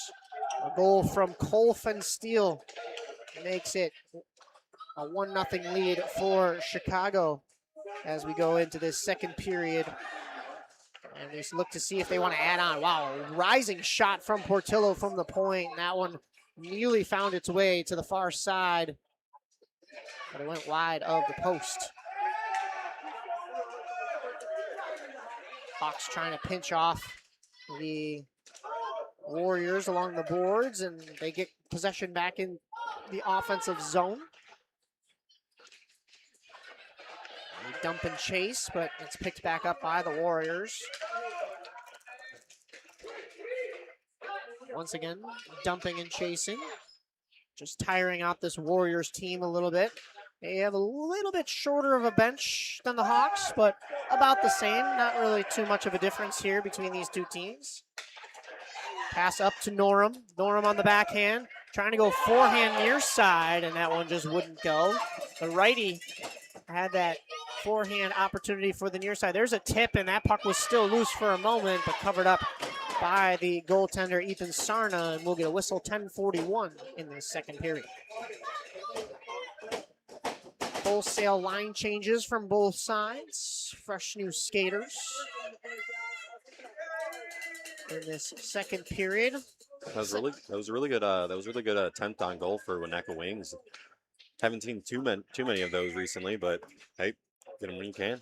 Yeah, and we've seen a lot from Dylan Norum in that first game, especially with the speed. So if Norum can create some chances and get breakaways, that's going to be great for the Warriors and get them opportunities to not only streak Norum in and have some shots on goal uncontested, but also just create some offensive zone time.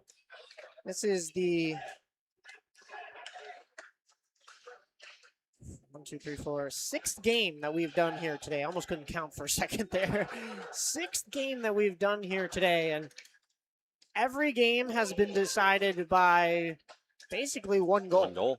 One goal. So if it wasn't decided by one goal, it ended in a tie. yes, that was the basically part I was thinking of as I was trying to formulate that. Here comes a couple of stick handles from the Hawks, and a shot just goes wide of the cage. I think Jax Tarak thought of saving that, but it would have been going wide anyways. Thrown into the low slot. Hawks turnaround shot. It was still loose momentarily, and it still is. Pops back out, but it finds the corner. Winnetka trying to evade some stick checkers and get out of their zone. And we will get a whistle stopping play. We're going to get a tripping call along the boards here and see who this is on. This was on the near side. It's a little bit tough for us to see both broadcasting and camera-wise. Looks like it's going to be on the Hawks. Number 29, Luke Van Sickle, headed to the box. So with 9:30 to go, exactly, it'll be 1:30 of power play time. If they elect to use the entire time and don't score, that'll bring us down to 8 minutes to go in this second period. This is a much-needed power play for the Warriors. One back to the point. Stick check in the slot. Norum in the low slot. A shot, and he scores! Dylan Norum! You had to feel like that one was coming all day. And just a perfectly placed shot from the point that doesn't get through. Lands at the doorstep for Norum to put it in near side and beat the stick side of Ethan Sarna. I don't even know how much time ran off the power play clock for that one. Yeah, that was quick. I was talking about, a whole minute 30 later, it'd be 8 minutes to go if they used that whole power play time. And Sorum said, nuh-uh, maybe just 5 seconds at most. 9:15 on the clock as we start back up. So I guess, it was started at 9:30. Maybe it was a full 15 seconds, but it felt way quicker than that. I know. I was gonna say, I felt 15 seconds, and then as soon as Norm got the puck, capitalized quickly, and it was a nice little shot, right? Top left shelf. So this is, as Yogi Berra would say, deja vu all over again. We have a 1-1 score, as we have seen pretty much in every game here thus far today. There was only one game where I believe a team got out to a 2-0 lead, and that was quickly erased, though. So, everything has been pretty much a tie today, and looking like it's heading towards overtime. And I think these later teams, because their games have been so delayed due to all the other overtimes, I think some of these players are saying, well, fine, you're going to delay our games and make us wait, then we'll go to overtime as well. We'll make you guys wait. So here we go again. Set up for a really tightly contested one. Even though I don't know if most of these teams want to go to overtime. Yeah, no, definitely not. You don't want to give up those points. But you know what? That's going to be funny is pretty much everybody will have gone to overtime today, so everybody's going to get points. Yeah. It's like absolutely. Oprah out here. You get points. You get points. You get points. 8:10 to go here in this second period. We're tied at 1. Norum, the goal scorer. Stick handling through a few, creating some space and some protection on the backside. And fans were up in arms. They wanted to call on Norum, but that's just some good contact going into the end boards. Ran out of room as well. Portillo, stick checked, but Cox is there to pick up the puck, and Cox down the wing. Cox on the near side, shooting, and it looked like there was room there, but closing that off quickly was Jax Tarak. Carrying this puck up along the far wing are the Winnetka Warriors. Throwing it on net. That one was kicked away by Sarna. And all the way back down, Winnetka going to get an icing call out of this with 7:20 still remaining. Once again, full sail changes for both sides. And boy, oh boy, will they ever need it in a tightly contested game. Some fresh legs. You hear those "Let's Go Hawks" chants again. Those are typically for the Chicago Blackhawks, but when you are called the Chicago Hawks, that applies to you too. Anderson in his own zone, carrying out through 2 checkers. A slap shot from the high circle, and that one goes wide.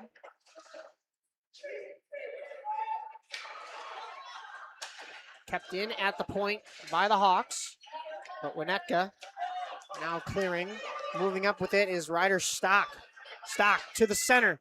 A shot from the slot. It's rolling, and it wouldn't go in. Great defensive work there from Chase Dima. Chase Dima with a stick on the goal line, sweeping that puck away as if he was Brent Seabrook or Duncan Keith. Right on that doorstep. Maybe even Nicholas Jalmerson, although that was more the blocking of the shots. But what a save to keep this game level. That puck was slowly trickling past the goaltender and into the net, and that would not go.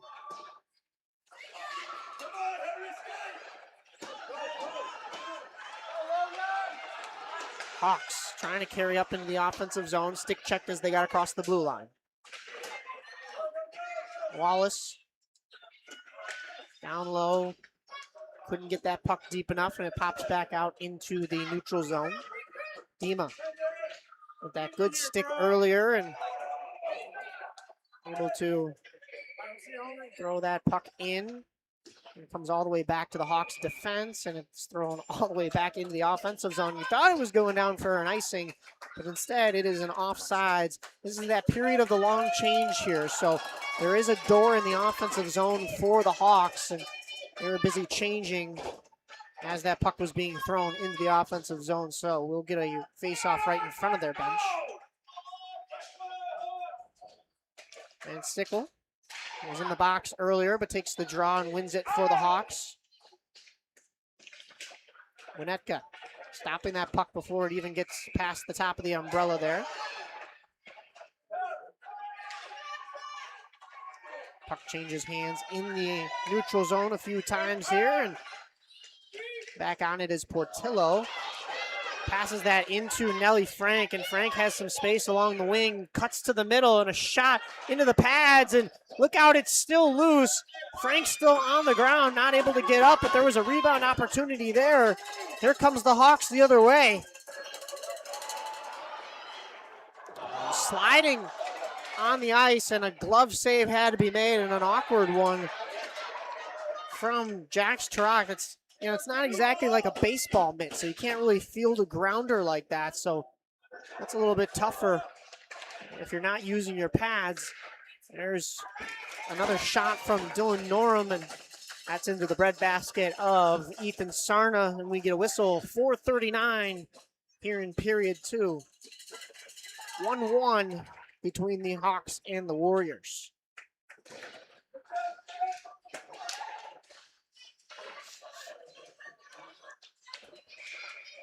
Hawks number 25, that's Declan Cox standing up for the face-off. And just barely offsides are the Warriors as they tried to re-enter the zone as they were exiting. And you see the hand motion from Henry Reynolds to his teammate Ward Oliver saying, "It's not your fault, that was on me. I didn't get out of the zone fast enough." But they dump this puck back down after the face-off win and go to retrieve it. Not able to keep at the blue line, so that'll be back to the defense, and the pressure was coming, so they'll just turn and fire it back down the other way. Onside as they enter the zone. That's Ryder Stock into the corner.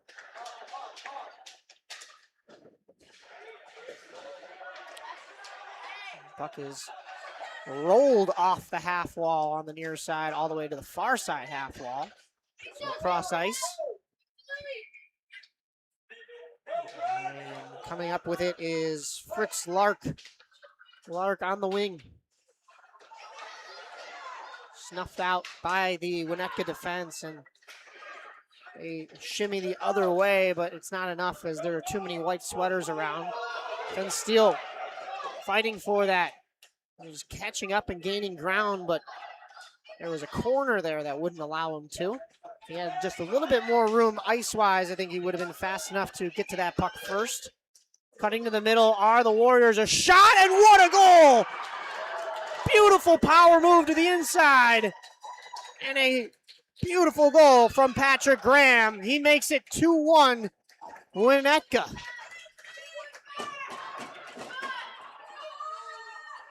just as you said, Mike, that was a beautiful goal from Patrick Graham. He went up the ice, went up, what was that, left side?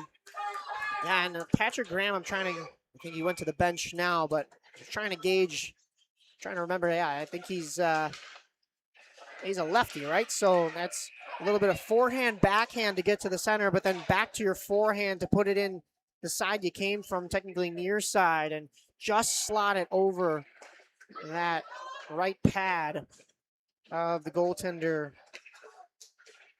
Jackson Turok. Or excuse me, sorry, that's the other side of things. So actually, we've had a goaltender change. I didn't even notice this. That's Nicholas Oinzinko. Anziko, I believe. That's a tough one. I might need some help in the chat. On Oinzinko. Thrown in front.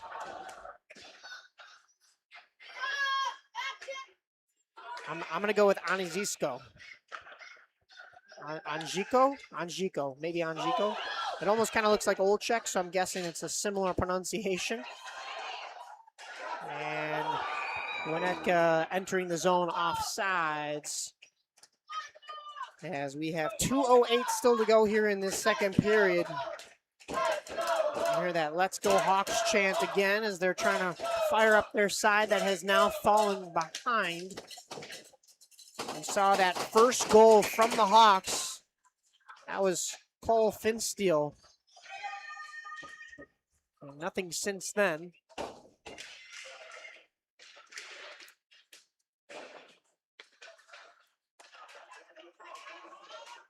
And that one is thrown. That may have hit one of the gloves on the Hawks bench. Yeah, I saw a glove fly up in the air. I didn't know if it actually hit the glove or they were throwing their hand up in the air. Yeah, I don't know. We play on though.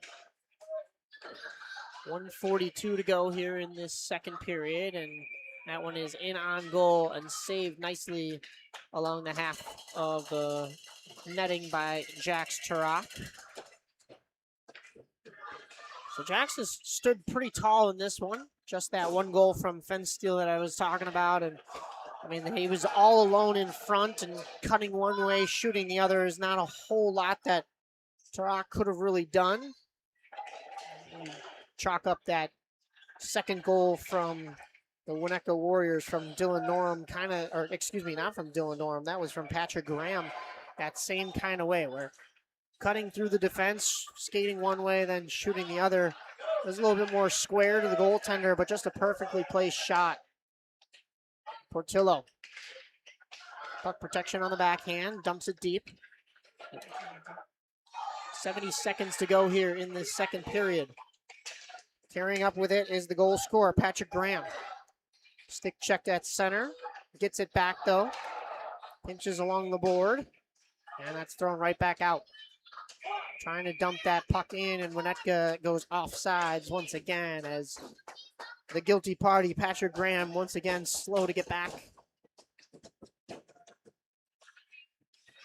Chicago will do a full line change, as will Winnetka. We've seen a lot of matching between these two teams. Every single time one team switches all 5 skaters, the other team does the same. And I mentioned they have 2 very similar sized benches. And maybe a factor is giving your first line as much time as you're giving your second line to try to stay with the same skill of legs and endurance as the other squad. They're fresh legs. Hey, if you have fresh legs, a lot of the time that hustle alone will give you the advantage. And it seems like both teams are trying to keep fresh legs on the ice at all times. 30 to go here in this second period.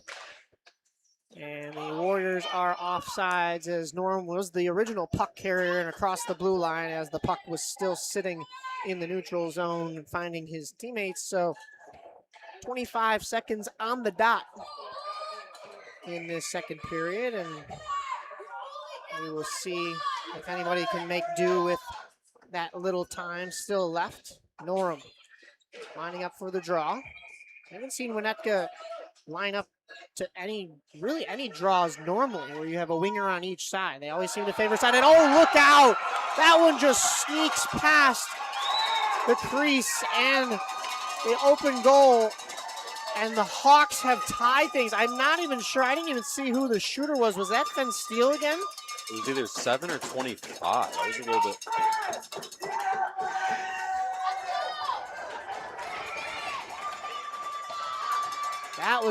That happened all too quickly right there. Either way, both of them are back out there.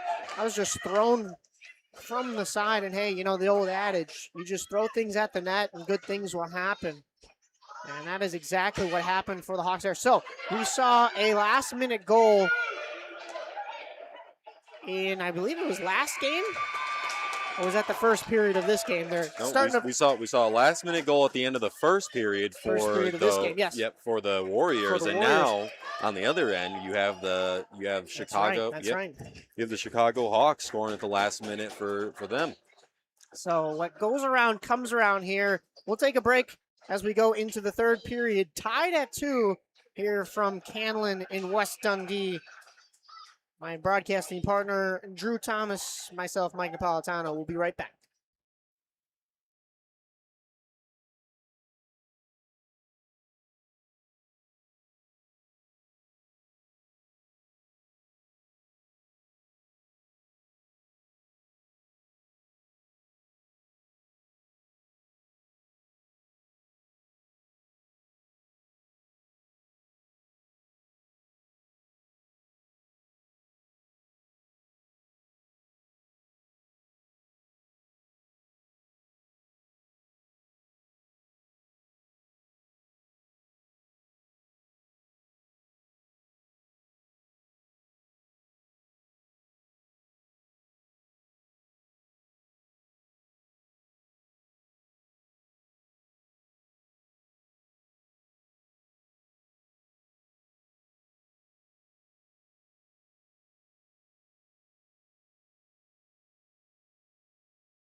Back underway here for period 3 action between the Winnetka Warriors, who just had the game tied on them after they just tied the game at the end, or actually they took the lead at the end of that first period. So 2 last-minute goals in 2 periods. What are we in store for in this third period thriller? It's 2-2 between the Winnetka Warriors and the Chicago Hawks. Another 12 minutes on the board. And just today, we've seen a lot of games spent tied up almost the entire game, entire match. Yeah, if it wasn't 0-0, if it wasn't a scoreless affair until almost the bitter end, it's been 1-1 or 2-2 for the longest of times. There's not been too much time in which a team has had a 2-goal lead. I think that just goes to show you how evenly matched, no matter what seeding position you have for the Central States playoffs here. That shot is blocked in front. And you've got the Winnetka Warriors trying to move out with it. Fore side as they work for it along the boards. Norum picks it up. Norum cutting through the center, runs out of room. That puck was still loose, but not able to put the brakes on in order to get the rebound that was left right in front.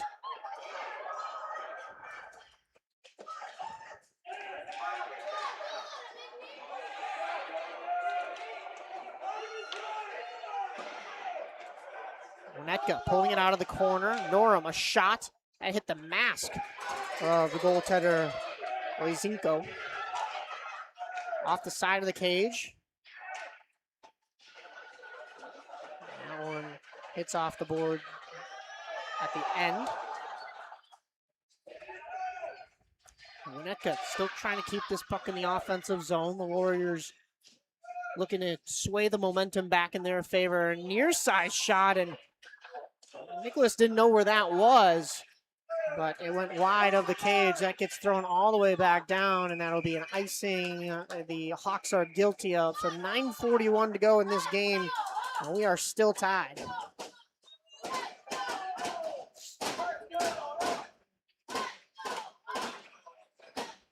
I know you don't usually want to go for icing, but in that situation, with how much pressure the Warriors were putting on the Hawks, you just would rather get a icing to get the line change in, get some fresh legs out there, and just, I mean, still stick on defense. Yeah, I mean, you got to alleviate the pressure somehow, and especially at this level, you're allowed to change up. You're not guilty of icing, and that puck's got to come back down. You have to keep the same 5 skaters out there so you can get the pressure alleviated quickly through that. You don't want to ice the puck the whole game, but yeah, you're definitely right. That's a good position to take that icing. You'll take that all day.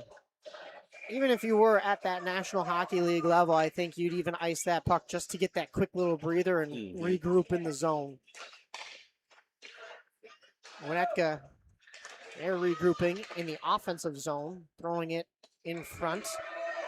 It's Amon Richard. We saw a lot of him in that first game, but look out, here comes the Hawks the other way. Muscled off the puck, but Lee is the trailer man. A shot hits the crossbar and goes down and in. Lee with the shot. And wow, they call that Bar Mexico as it goes bar down. And the Hawks have come from behind in this one to stun Winnetka. There's still plenty of time on the clock, but boy, oh boy, Teddy Lee with a perfectly placed shot that draws iron and goes straight down. And he's fired up. You could see it in his legs, and he's excited as he gets right back to the faceoff dot. Puck is dropped once again, 3-2 in favor of the Hawks here. Just at 9 minutes to go here in this final frame. This puck comes all the way back down, and missing it once again with the glove is Oizenko. Puck comes back into the Winnetka end. They fight for it there. That came on net, but not frozen. Going back up the half wall on the near side and out. Dorovic couldn't contain it. Here comes Winnetka the other way. They had a little bit of a push after giving up the tying goal, but they give up the go-ahead goal on that last rush, and now they're really playing a little bit more on their heels with some urgency, losing that lead. Look out, that puck was rolling as it found its way to Jax Tarak, and just had to kind of play it to his teammate after it rode up the stick and the glove. Knifing through defenders along the half wall, and Winnetka loses possession, so it's the Hawks going the other way. Van Sickle. Luke Van Sickle centering pass, and that one goes on net. Maliuk, a shot, hits off the shin pads of a defender and goes wide. Hawks with a rebound opportunity. That stays out. Good poke. And the Hawks still keep possession in the offensive zone. Another shot on goal and a quick glove from Tarak to snuff out that damage. 7:30 still left in regulation. 3-2 in favor of the Hawks. Look at an offensive zone draw.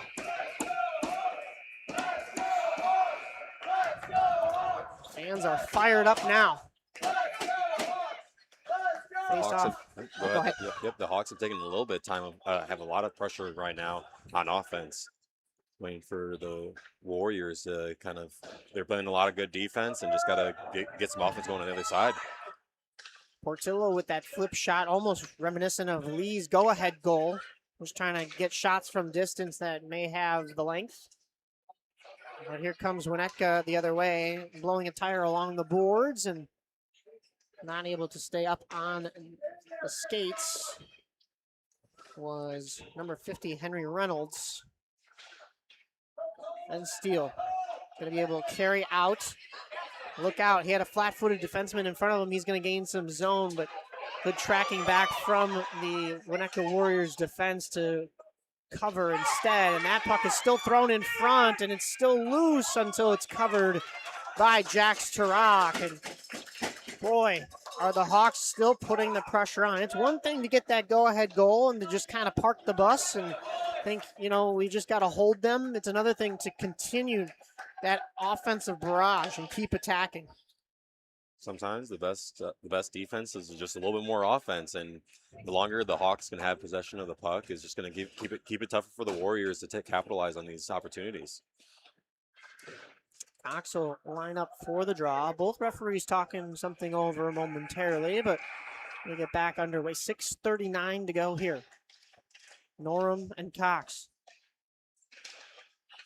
Going back to the point. That hits off a defender, and look out.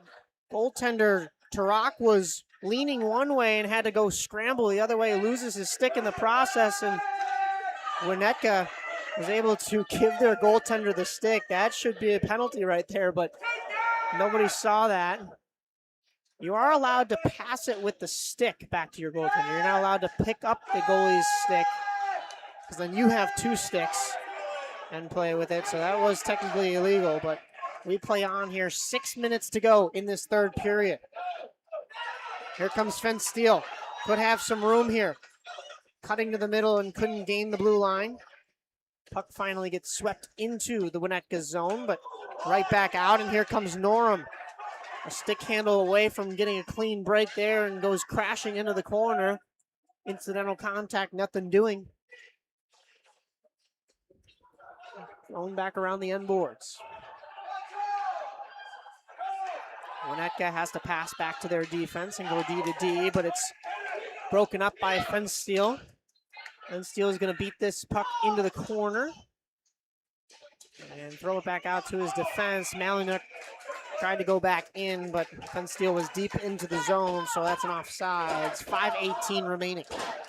That was very good defense on both sides. You had number 10 on the Warriors, Frank, play really good defense. And then you had 65, Malinuk, playing very good defense on almost a breakaway on both sides.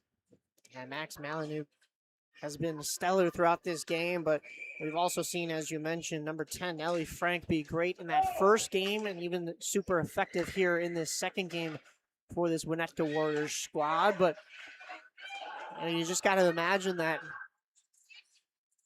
if you're Nellie Frank, you feel like you could have done a little something more in this game. Not saying that personally, but that whole Winnetka Warriors team is starting to scramble a little bit.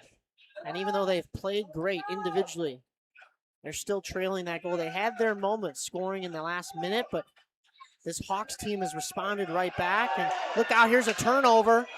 And they're responding now. Yeah, responding now in the offensive zone and pouncing on that puck. That was Oizenko. Oizniko. I'm going to get it by the end of the day. I don't know if we've had a pronunciation in the chat, but Oizisko? Nicholas. There you go. We'll go by first name. Yeah. He's on a first name basis. If only they would have kept Sarna in that, but they elected to split the goaltending time within this game. 4:24 left in this final period. Winnetka trying to get that game-tying goal here. It's into the slot, thrown in front, and pouncing on it with the glove once again is Nicholas. Good backhand by Patrick Graham right there. Yeah, Patrick Graham just throwing that puck on net. Doing whatever he can to, like we said earlier, that's how the Hawks tied things up, right? Is just throw anything at the net. Something is eventually going to go your way. You're going to get those lucky bounces. Yep. Lucky bounce, lucky rebound, and just, put it in the goal. Hawks clear their zone. Right back in are the Winnetka Warriors. Near side, a shot. That one is swallowed up by the chest and the glove of Nicholas Onizisko. I'm going to go with that for the rest of the day here. We've got 4 minutes, 3:59 specifically, here to go. Unless it's like Oinachek. Anyachek? Anyazeko. There we go. We've had a couple of really tough names even within this game, but throughout our time here, throughout my time, and I'm going to be honest, I don't think I've had one that was more of a brain blender for me. So I give him props. That's that one almost made me feel like I was losing it a little bit.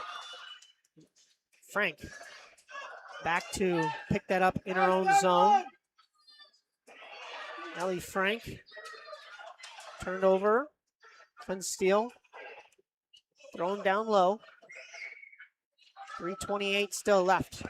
You got to imagine in about 2 minutes that crease is going to be empty if the Winnetka Warriors don't score within that time.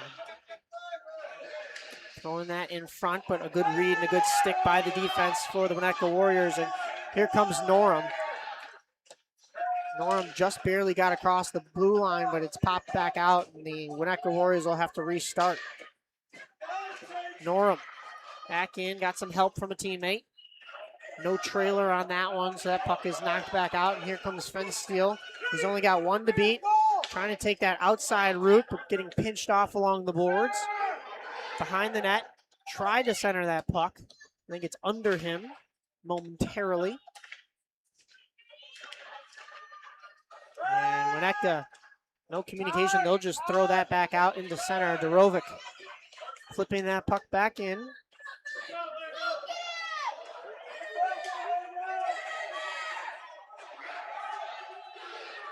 And that is CC Callip that was helping out Norum, passing it up to him. And Norum, a shot, might have been a pass across the crease that was looking for a tip. And that one, a little bit of a soccer move at the points that kicks it right into the Hawks bench. And we get a whistle stopping play. I thought they were going for the one-timer there with that pass across. Yeah, that was interesting. That was a little bit too hot to handle. Nobody backdoor, but then it finds the point, and Teddy Price just some superb Messi or Ronaldo skills and finds that puck in the Hawks bench. Face off right in front of that Hawks bench. Gets play restarted, and here comes a possible 2-on-1 break. The backdoor opportunity was there for Patrick Graham. He's got one today already. He's still hanging out in that area. There's the pass, and good stick from the goaltender. And that minder read that one perfectly. 1:42 left to go here. Can't pull the goaltender just yet because here come the Hawks on the break. Shot, that goes wide. And here comes a Winnetka Warriors. The Hawks wanted a call right there. I'm not sure what that would have been for. I know they wanted the call earlier for picking up the goaltender stick, but coming out of the corner here is Amon Richard in front. A turnaround shot, a rebound opportunity, and standing tall is Anizisko. There you go. I knew I'd get it. There you go, Nicholas. Only 1 minute and 13 seconds to go. The Winnetka Warriors are going to take their time out and draw up a play here. If you're the Warriors, you got to take this face-off that you just won in the offensive zone, win it, and do something with it. You're pressuring on the doorstep just a moment ago. You can't let your foot off the gas. I wonder if we see the net empty here as we start the final 73 seconds of this game. Both whiteboards out, so play being drawn up on the Hawks side of things.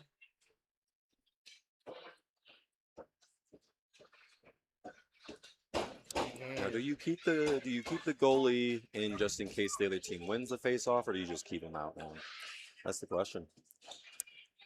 I'm gonna go with, I think because this Winnetka team has already played one game, I think they take the goalie out. And yeah, sure enough, they're moving him to the bench. I think you already take the goalie out because you already won one game here today. You got some points. You get some points up on the board. And you've played a really great game here. I think you put some trust into your forwards and your wingers and even your defense that you can not only maybe win this face-off, but even if you don't, keep it away from your own net. Just get as much time 6-on-5 as you possibly can here to try to get one more. And speaking of one, that's Dylan Norum at the draw, number 1 for the Winnetka Warriors. Lining up against Henry Anderson. These two have been lined up the entire night. You see 4 skaters towards the net, and that one gets thrown at the net. 4 skaters for the Hawks were lined up in front of the crease. That could have caused a little bit of traffic. There's that drawn up play, and now you're just going to have to get set up zone possession and try to find something. Under a minute to go here. Winnetka along the boards. Norum down low. Thrown up the far wall and held in at the point. Another pass and a shot, and he scores! Amon Richard with that alley-oop-esque.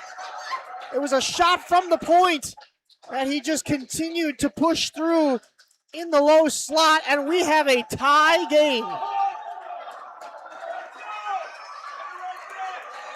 If we weren't talking about overtime enough, oh my goodness, we might have another one. We may have jinxed everyone here in the building. With 44.5 seconds left. Went right through the wickets. That's got to be a huge relief for this Winnetka side that has played a phenomenal game thus far. And boy, oh boy, I mean, when you talk about clutch goals, just 44.5 to go, and that's one of those instances where pulling the goaltender does work out for you. May have been knocked down with a high stick, but we play on. Norum carrying this puck up. A little bit of a toe drag, couldn't get around the defense. And we are going to get a tripping call right there. It is on Connor Kelly of the Winnetka Warriors. Just kind of got the stick a little bit too caught in the skates of the Hawks defender. And for 21.1, still in regulation, the Hawks are going to have a power play. They're going to call their timeout and drop a play. So we're going to call our timeout, and we're going to take a step aside. You're listening and watching the Stream Sports Midwest Central States playoffs here from West Dundee in the Leaf Center.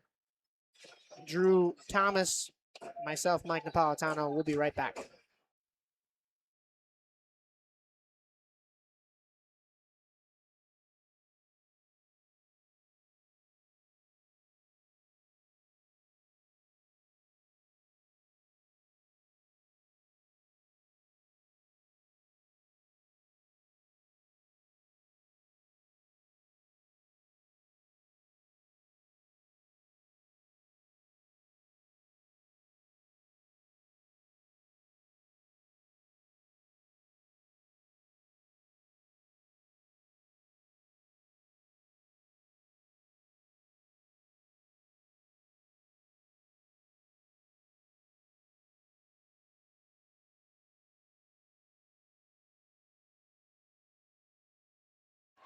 Back underway here for the final 21 seconds. Thrown from the slot. Another pass. He shot. He scores with 12.4 on the power play. And Fenn finds the back of the net. Can you believe this chaos?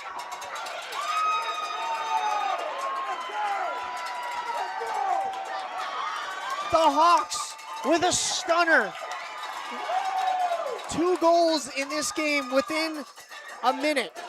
One after the first period, one after the second period. We've seen 2 here in the final minute of the third period. 4 goals in total scored in the final 60 seconds of the 3 periods. Unbelievable. It's going to be a 6-on-5 for the Winnetka Warriors as they try to just push this puck forward in the last 12 seconds. They just got to get this puck in and take a shot on net. Down to 5 seconds. It goes into the end boards. The Hawks are just going to try to pin it there. Fenn Steele is going to let time expire, and the Hawks side is going absolutely crazy. You see them on the glass, and the Hawks players rushing over to celebrate with their goaltender that didn't start the game, but came up big when needed. Boy, oh boy, this Hawks side is absolutely fired up. You got to tip your cap, though, to the Winnetka Warriors, who had a clutch goal from Amon Richard to just make this a tie game and try to force overtime, and unfortunately not able to withstand the last 44 seconds. This is exciting playoff hockey, nonetheless. I mean, both sides. With how many goals were scored? Four? Or no? Wait, sorry. in the Well, last. oh, in the last game, that was believe that was a 4-3 finish as well. Yeah. And this Again, one a 4-3 finish, but in regulation. all these playoff games ending in a 1-goal difference. It's beautiful, beautiful playoff hockey, and props to both teams. You got to tip your cap to both sides, and boy, oh boy, what a finale we saw in this one. As I mentioned, a goal in the final minute of period 1, a goal in the final minute of period 2, and 2 goals in the final minute of period 3. What more could you ask for? Don't say overtime, because we've seen so many of those already today. We aren't getting robbed of any hockey, and you aren't either if you're sticking around for the next game right here. We're supposed to start at 3:10. So if you're looking for the Ice Dogs versus the Rockford Roadrunners, you are in the right spot. We just haven't even gotten to that 3:10 game yet because of how many overtimes and how many exciting finishes we've had like that. We're going to get a Zamboni sweep right here, and then we're going to come back with some Ice Dogs versus Rockford hockey right here on the Stream Sports Midwest YouTube page covering Central States hockey. Central State's playoff hockey. Drew Thomas, Mike Napolitano. We'll be right back from West Dundee Leaf Center.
Welcome back into the Stream Sports Midwest YouTube channel here for Central State's playoff hockey. Alongside Drew Thomas, I am Mike Napolitano, and we are here for our 8th out of 9 games today, but last in the actual back-to-back slew here. It is the Ice Dogs and the Roadrunners here in the white tier 3 matchup for the Squirt level. The Ice Dogs finished their 20 games in second place with 32 points, 15-3-1 with 1 overtime loss as well. So a tie in there and an overtime loss. You take a look at the Rockford side of things, 1 point separating these two teams. And the Rockford Roadrunners, they were 15-4-1. So 15 wins, 4 losses, and 1 overtime loss. So just that 1 point separating these two teams. And Drew, I feel like a broken record saying it because every single one of the games that we've seen today have been decided by 1 goal or 0 goals. So I imagine two teams that are only a point away from each other in the regular season standings are going to live up to that same expectation here. We just saw an incredible game, this last game between the Chicago Hawks and the Winnetka Warriors, that had a goal in the final minute of the first period, a goal in the final minute of the second period, and 2 goals in the final minute of the third period to what we thought was going to be an overtime finish, negate the overtime, and give the Chicago Hawks the victory. So we'll see what is going on in this one. Yeah, no, listen, playoff hockey is great, and we got a 2-3 matchup. I also noticed that Rockford had a 5-game winning streak. So again, yeah, that is huge. That is huge, even though they're 1 point difference on the regular seeding. That is the biggest winning streak we've seen out of any team that I think we've seen today. There's another Hawks team that has a 5-game win streak in the blue tier 1, but I don't believe we saw them today. I'd have to go double check which tiers, because we've seen a couple of Hawks teams today, but Rockford and the Rockford Roadrunners and the Ice Dogs are underway here. What's going to be confusing for me is you have the Rockford Ice Hogs at the AHL level, but you have the Roadrunners playing the Ice Dogs here. So 12 minutes on the clock. First period, no score here as we start ticking away. This is in the Rockford end. Do you have a good angle over there? Are you able to see that corner? Yep. Okay, just double check it. Siegler sending that down low. And that is the first attempt in the Ice Dogs end of things. Ice Dogs goaltender is Nikita Popov.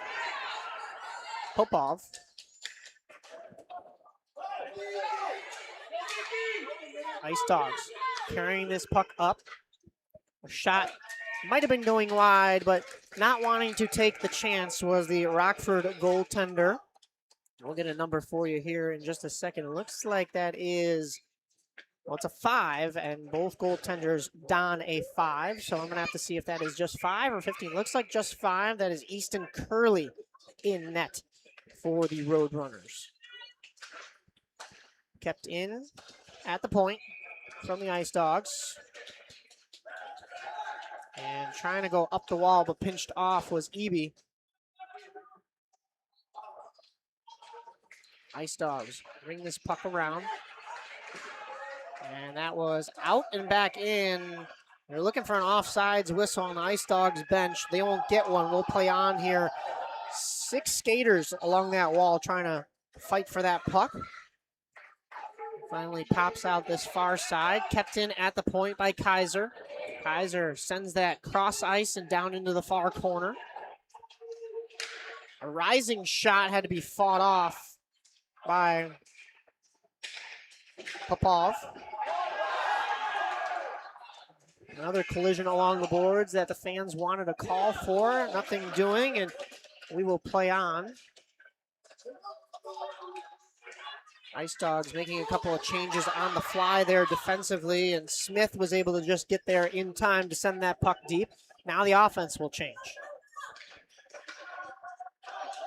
Rockford trying to move up with it. And there's a collision as they go barreling into, trying to get a license plate on everything here. That was number 27 for the Roadrunners, Reagan Munz. Munz was taken down. She tried to carry that puck up, and that'll be an offsides play there by the Roadrunners. So we'll get a whistle on the stoppage of play here. 9:06 to go. Getting chippy already. We've seen a little bit of extra, not necessarily extracurriculars, but a little bit of run and gun offense, run and gun defense. I would say this one, I would say time of possession of puck this one's been going back and forth. I can't say either team's had the puck longer because I feel like every time someone's going on a run. It seems like the Ice Dogs have had a better time in the offensive zone, but even then it's been quickly snuffed out, and there's a chance real well for the Roadrunners in front, and that is turned aside. So come the Ice Dogs trying to get out of their own zone, and that gets kept in the zone by the Roadrunners' Gunnar Klinkhammer. That was a good shot attempt by number 30, Salazar.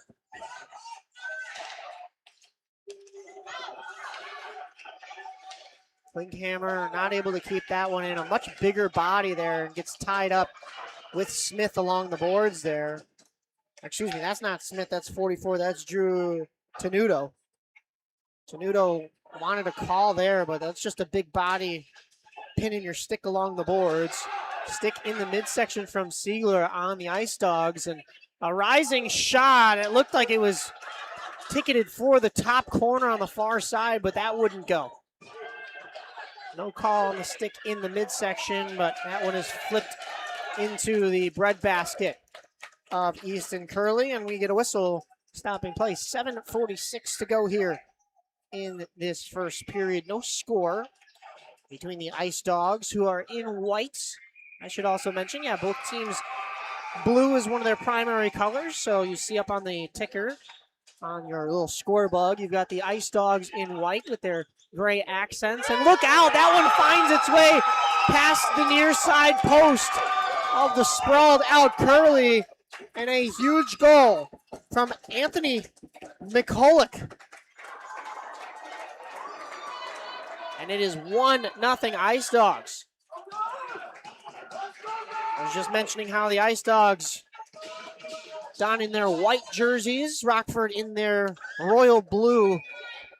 As we saw royal blue sprawled out in the crease as Easton Curley tried to get into the butterfly to make that save, and that just found its way in between the toe and the post on the near side. 1-0 in favor of the Ice Dogs. So just kind of what I was saying earlier, the Ice Dogs have had the better of the offensive chances, but not sustained zone pressure, as there's another grade A chance for the Ice Dogs. That's a great save by Curley, just spreading out, almost did the splits right there to save that one.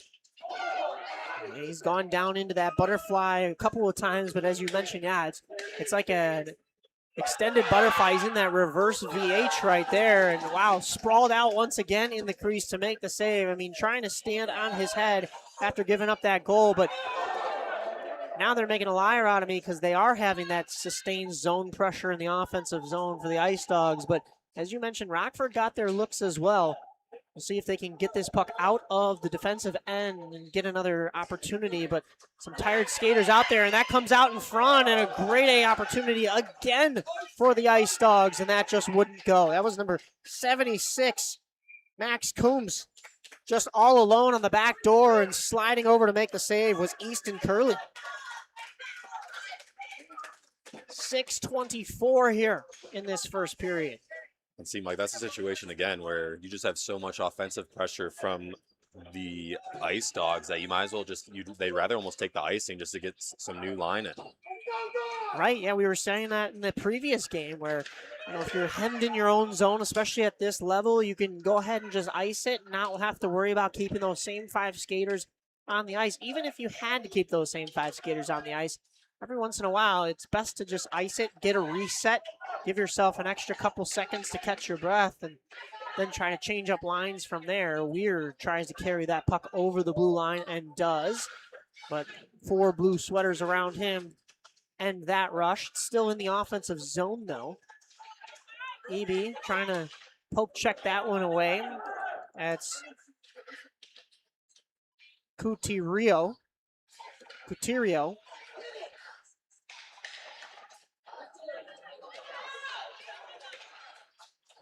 He's still got it along the boards there. Throws back to the point. Flip to the high slot. Smith tried to poke it along, and it will poke all the way out. And Daly able to carry just on top of the blue line, not in. Ice Dogs looking to regain the zone. They do. Dump deep, and a 3-man change for the Ice Dogs. Rockford got a couple of skaters off on that last rush. We got a couple of new names out there, but not a full sail change for them either. So a couple of tired legs still for the Rockford side of things. Kaiser going back to the defense. Poked there by the Ice Dogs. Ice Dogs not able to find a passing lane. Too many sticks in the way from the Road Runners. That puck rode a stick on the backhand shovel opportunity, and the Rockford Roadrunners will do exactly what you said, Drew. They elect to just ice it right there. You got to get some new skaters out there in order to get a little bit more of a cohesive zone exit. Yeah, get a breather, you know, get back on, let the defenders get settled, and also give the goalie a chance to kind of take a breather as well, and then lock right back in. They don't win the face-off, and it goes back to the defense. The lone goal scorer, McCulloch, for the Ice Dogs. A shot from the point from him that was steered wide. Puck is sent back down low. Kaiser, goaltender, was trying to freeze it there. Curley just couldn't get the glove on, and his own teammate kind of took it away.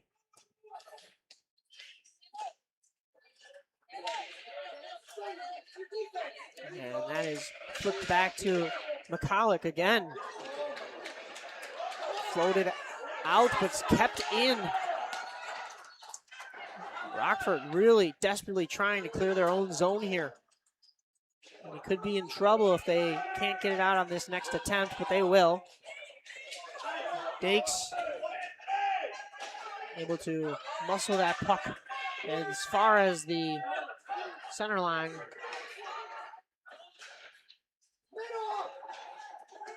Salazar goes to retrieve this puck down low in the corner, just kind of dies there. Had some help from a teammate. And it's floated all the way back down the other way. Icing is going to be waved off here. They say it was playable. I also think that the Ice Dogs were able to catch up to it in that near corner we can't see too well from our vantage point before it got to that icing line on the goal line. Pickpocketed at the blue line, and back in on the attack are the Ice Dogs. 3 white sweaters down low, but that attack is thwarted. Meyer now. Meyer moving up with it. Finn Meyer loses it. Still in the offensive zone. And a glove save and a much needed one from Easton Curley as Rockford stuck in their own end egregiously throughout this first period for the most part. Yeah, with only 2:30 left, you have to think that almost for the past 4 minutes, the Ice Dogs have been putting nonstop pressure. Oh, and as I say that right now. Here comes Rockford. Speeding out with it is Edwards. Edwards to the back door, and almost an opportunity there for Rockford. Looking for a penalty. Nobody saw that except for the bench. Anderson was on that back door, and Anderson ended up scoring himself rather than the puck. And meanwhile, the Ice Dogs wanted a call. Rockford's Klinkhammer to Meyer. Shoveled into the zone. Look out, lost in the slot, but Rockford not able to capitalize on it. And here come the Ice Dogs the other way. Ice Dogs moving in. That's a stick. Oh, just barely tapped. And that's going to go for a penalty. 1:42 here to go in this first period. And just as things were getting bad for Rockford, it gets worse as the Ice Dogs will go to a power play. I think that's one of those situations where, you know you're going to get the call, and you might as well go down just a little bit. I'm not saying to sell a call or anything. We've got a couple of gentlemen excited for the game over here. Got some future squirts among us banging their hockey sticks along the floor. Future Squirts playing floor ball over here, and a shot, and that was saved in the breadbasket of the Rockford goaltender, and that one, it seemed like it stung him just a little bit as he gets up wearily. Easton Curley has seen a lot today. We've been saying it since 7 a.m. this morning that there isn't a shot on goal total at this rink, but I would imagine, especially for in this game, Easton Curley has probably seen well over 10 shots within these 12 minutes. That's quite a lot for one period. And that was a good shot attempt by Romer. That was a really good shot attempt, right square face, and shot it right into his breadbasket. And that's another rising shot from him on that near side, and that one wouldn't go either. Just got a little piece of the glove on it. Skating up with that was Regan Munns.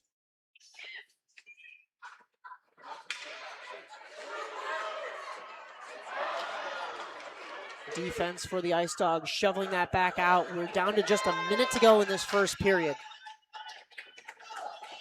Kaiser. Munns. Reagan elects to wing that around the end boards. Eby really digging for it there. 3 to a side along the boards here. It pops back out into the center. And a great A chance and waffle boarded sideways by Easton Curley. What a save with the blocker. 30 seconds to go. 15 on the power play. Weir couldn't get that shot through.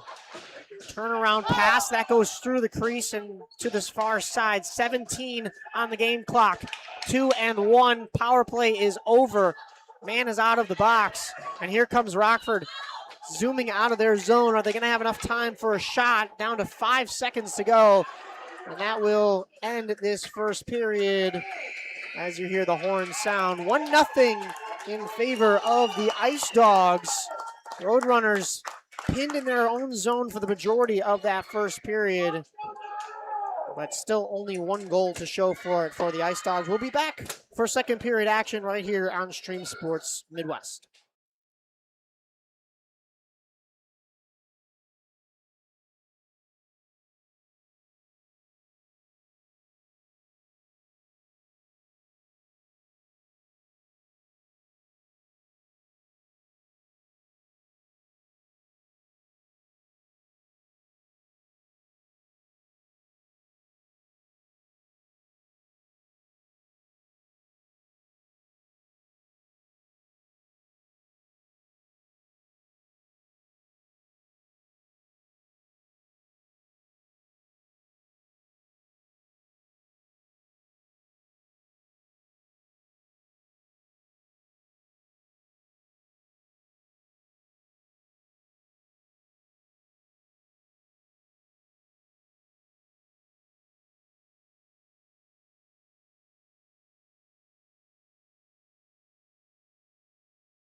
Ready to drop the puck here for period number 2.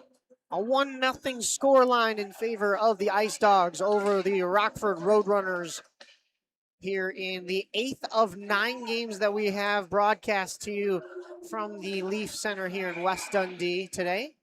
As that puck is offside, so we will get a stoppage of play and a face-off. Only 16 seconds ticked off the clock here in second period action.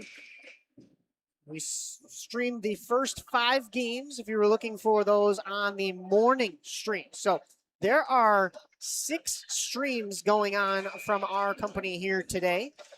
That is the morning stream for the Darien playoffs, the morning stream for the Romeoville playoffs, the morning stream for our playoffs, which does not say West Dundee, but you get the gist of it. That is the only other one going on. And then we have the afternoon streams for all 3 locations. So the first 5 games of each were streamed in the morning. Games 6 through whatever. Some places are doing 10 games. We're doing 9. Are going to be on this secondary afternoon stream. We'll have a break after this game, but I don't know for how long. It was supposed to be about a 4-hour-long break. This game was supposed to end at about 4:10, but we've had so many overtimes here today that we are already at 4:23, and we're still 11 minutes away from the end of the second period, and that's just on the game clock. So we're looking at probably a 5 p.m. finish. And then we have an 8 o'clock game that will go till about 9:30. Well, that one might start on time. That one might start on time. I don't believe there are too many games in between these. But I don't know what is on this ice in between these. What is it? It's a Saturday? I don't know. Is there men's league? I don't know. I used to do the Friday night men's league here. And the Sunday. They had a Sunday session as well. I don't remember a Saturday, I'm gonna be honest with you. So that's why you know the court. That's why you know the ice so well. Yeah. Yeah, put me out there, coach. These guys are already skating faster than old me. Meyer, cross ice. Pass to Anderson, and that one just eludes him. He ran out of room, but Meyer point blank on the doorstep. Just couldn't put that one through. That one bounces around and doesn't make it out of the zone. Good keep at the point by Rockford, but it finally gets out now. Here comes the Ice Dogs on the move. Backhanded shot, and that goes wide on the far side. 10 minutes.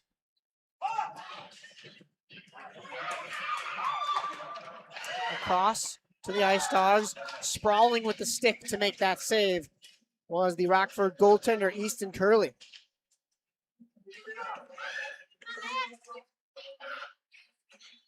Flipping that puck in is Coterio. Rockford looking for a little bit of momentum going the other way, but it's snuffed out, and here come the Ice Dogs. Taken down, no call, we play on. 9:20 in this second period, and barreling into the boards goes the Rockford defense. I'll get the license plate for you in just a second. That was Reagan Munns. Stick tied up by the Rockford forward there, and that was number 8, Liam Edwards, but he tried to kick that puck out. Another stick save in that same position, and another one from Easton Curley, having to come up big for this Rockford side. 8:51 to go. He's got his work cut out for him. And again, if we had a shots on goal tracker, you'd have to imagine, I mean, he's upward above maybe 15 to 20 by now. Probably. If not more. It's got to be. There's been a barrage at him even starting this second period. I can't tell at this age. I mean, the pads are very big, so sometimes it's just a struggle for goaltenders to get back up. But look out. We could have an opportunity here for EB and the Roadrunners. Daly on the far side. That just didn't connect. I was just saying that it's hard to tell if the goalies are just lugging around those big pads and it's hard for them to get up, or if they have a little bit of an injury. We saw him take that one to the chest Curley in that first period. Not sure if that's still stinging him, but he was slow to get up on that last play as well. Also could be tired. It just could, yeah, just could be straight fatigue. You know, you got those big pads, and look out, a turnover. But Weir was right in front, but Stick checked immediately as he got to the puck. Here comes Rockford, possible 3-on-2. And that is ended quickly by the Ice Dogs. They don't even let it get as far as center ice, and they turn it the other way.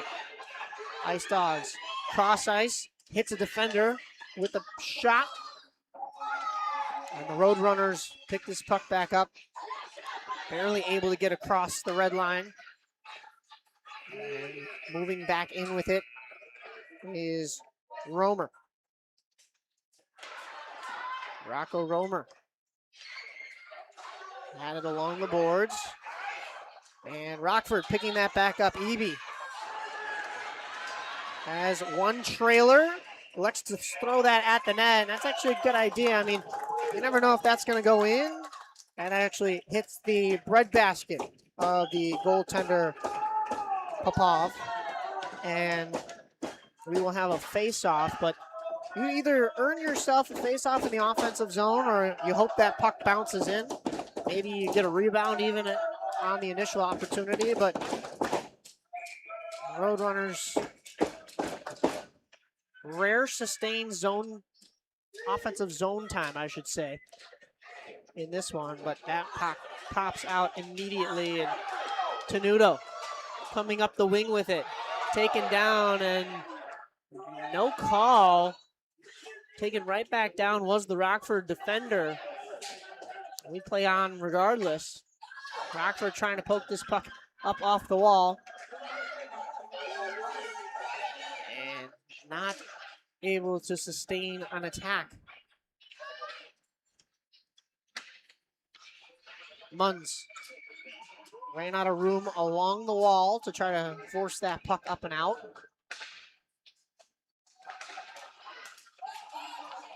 Kept in at the point. Weir. Long shot, hits the skates in front.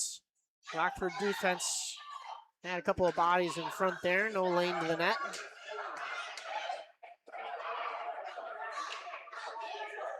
Puck protecting within. Look out, that came on net. And the Ice Dogs just able to throw that into the crease of Easton Curley, who covers for a whistle. 6:07 remaining here. 1-0 in favor of the Ice Dogs in this second period.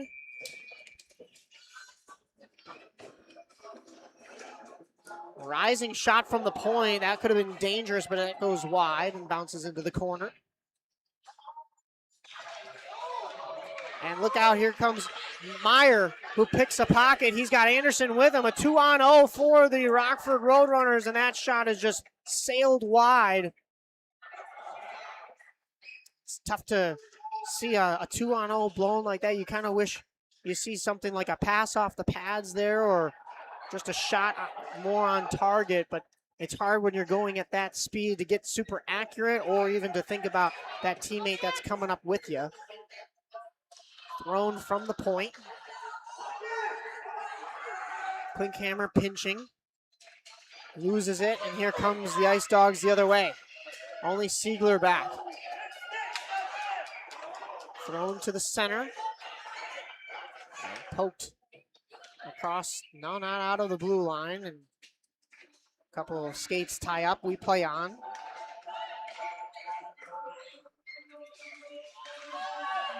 Pickpocketed down low. Ice Dogs regain possession, and a point-blank save had to be made from Easton Curley. It was from a tough angle for the shooter, but still, Curley coming up big with that one. Curley is working hard. He definitely has seen the majority of the shots in this game, of course, compared to his counterpart. I know you were estimating just a few minutes ago, probably upwards of 15 to 20 shots. I'd say it's probably closer to 25 at this point, and we're not even That might be 26. That might be 26 right there as he gloves that one out of the air. And we're not even fully done with the second period. We still have a whole nother period to go. Meyer and the other goalie, Popov, correct? Yes. He might only have maybe 8. Hasn't been that many. And that even sounds a little generous as well, but I know Rockford has had a couple of flurries in front of the net, so. Little breakaway. As Rockford tried to get across the line once again there, just didn't work out. Klinkhammer pushing up with it. Not able to enter the zone cleanly, and the Ice Dogs come back the other way, thrown on net, and sprawling out with the stick in the glove again was Curley. It's got to be save number 27 probably right there. But think about it, they play 12-minute periods, so 24 minutes between these two periods. We're not even at that 24-minute mark. We're at the 20-minute mark exactly in 3, 2, 1. And he's already seen more shots than 1 per minute. You got to imagine that comes with a lot of sustained zone pressure, and with the next 12 minutes for the full 36, look out, that one comes on net, and glove there once again. There's maybe 28 or 29 if we're counting accurately for Curley. You got to imagine with the 36 minutes that are being played at that rate, you're going to see over just about 40 or maybe a little over 40 shots. Sometimes an NHL goaltender doesn't even see that. I was gonna say I've seen Knight for the Blackhawks. I've seen some games where he gets like 45, 50 saves on or shots on goal in a night. And that's because the Blackhawks have a young team. I mean, I don't want to. The defensive core is probably the best thing about the team right now. They've been struggling to score, but you talk about, both offense and defense needing to grow and mature, and it's going to come with time. And you've got a lot of big bodies on the back with Crevier and Vlasic, but as that puck is thrown back in offsides by Rockford, we'll do a face-off right here in front of us down to our left. But the future is bright for sure for Chicagoans. I bet Chicagoans know that, listening all around the city. But it's going to come with time, and a lot of what you're going to see right now is your goaltenders getting peppered because, I don't know, you might just not be able to sustain any kind of zone pressure offensively or limit shots defensively. And it's good that you have a goaltender like Knight in most of the time because he can make 40 to 50 saves. Otherwise, you might be losing games 8-0. Chicago sports are coming up. We have a lot of young stars on almost in all the spectrums of our sports. That's true. We were talking earlier about some of the games that I did with Aaron Schellen, who's calling games out in Romeoville today. And we did some games for the Glenbrook North Spartans, and they moved a game time from 7 p.m. to 5:30, and that was because the Bears were playing the Packers that night. There's a shot from out wide and a glove save, and he'll hold on as Curley didn't want to chance anything there. 2:22 left in the second period. Twos are wild, but it is a 1-0 scoreline still. Ice Dogs leading the Roadrunners. But of course, we all wanted to get home and watch Bears versus Packers, and what happened? Of course, Glenbrook North had to take that game to overtime. So even though the time changed, even though they moved it up to 5:30, because they wanted to, of course, still see their sons play. There's a shot from out wide. And another shot. And that one's soaked up by Curley, still tracking pucks even down low. Everybody still wanted to see their kids play, of course, but they also all wanted to go watch the Bears, players included, I'm sure. And we still didn't make it for kickoff. In fact, we still didn't make it for halftime. But you know what? Being a Bears fan, we know stuff doesn't really come alive till the third or fourth quarter these days with the Cardiac Bears. So it wasn't like I missed the best part of the game as it was. So still got to see the Bears take down the Packers. But yeah, you mentioned Chicago sports on the come up. And when people say that, we do a lot of these games for Central States. I want to say Aaron was telling me we did upwards of 80 games, I believe, and that's not even counting the about 80 that we're about to do between the 3 or 4 different locations over these next 2 weekends, this week and next week. So we're looking at maybe close to 200 games, maybe 160 for Central States this year with games of the week and all the double headers that we've done and such. And I know we can do even more. We've done more in the past. As that's thrown on net. And a whistle and a save. 1:15 to go here in the second period. And, people always talk about Chicago sports being on the come up. You got the Blackhawks, you got the White Sox who are at the very bottom. They got to go up. You can't go further down, I hope. Well, they have the number 1 pick. Yeah, the number 1 pick. You've got the Cubs who made the playoffs this past year. Made the some Bulls moves. are kind of where they are, I guess. And then, of course, young talent. Got some injuries, though. Yeah, that's true. Yeah, there is still some bright spots there. And then, of course, we were talking about the Blackhawks and the Bears. Definitely the Bears turning things around. But one thing that I think people overlook with Chicago sports is the youth sports. Even minor leagues. I mean, there's a lot of great things in minor leagues, but at this level, I mean, there's a lot to love about things on the come up. We've seen some incredible, and that's an understatement, hockey here today. And that counts in my mind as Chicago sports because these athletes are the future of future Squirts. The bantam, and then you've got the midget, then bantam, and then you've got the 18U. You're into high school, into college, and even if they don't go to college here, even if they are excel enough to play at NCAA levels, I mean, they're still going to rep Illinois, rep Chicago as a product of Central States. As we're down to 20 seconds here in this second period.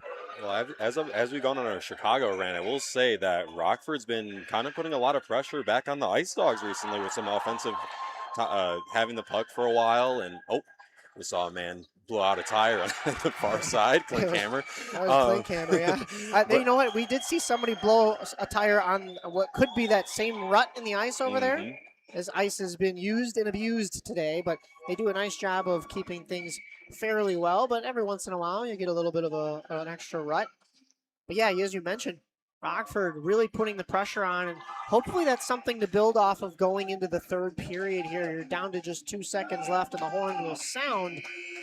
But Rockford still can kind of take a deep breath here and say, okay, we're only down 1. We're still in this game. We just need a couple of lucky bounces, and we've started to put more pressure in the offensive zone. So we're going to take a break real quick. We'll come back for the third period right here on Stream Sports Central States, live from the Leaf Center in West Dundee, Canlan Sports. It's myself, Mike Napolitano, and Drew Thomas. We will be right back with third period action between the Roadrunners and the Ice Dogs.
About to be underway for period 3 here from the Leaf Center, as the Ice Dogs carry a 1-0 lead going into the final 12 minutes of this game here. This third period just starting, and as you were mentioning, Drew, Rockford, though, a little bit more of a push leading into this third period. They got a little bit of a spark at the end of that second period while we were talking about Chicago sports, and right now, this is the only Chicago sport.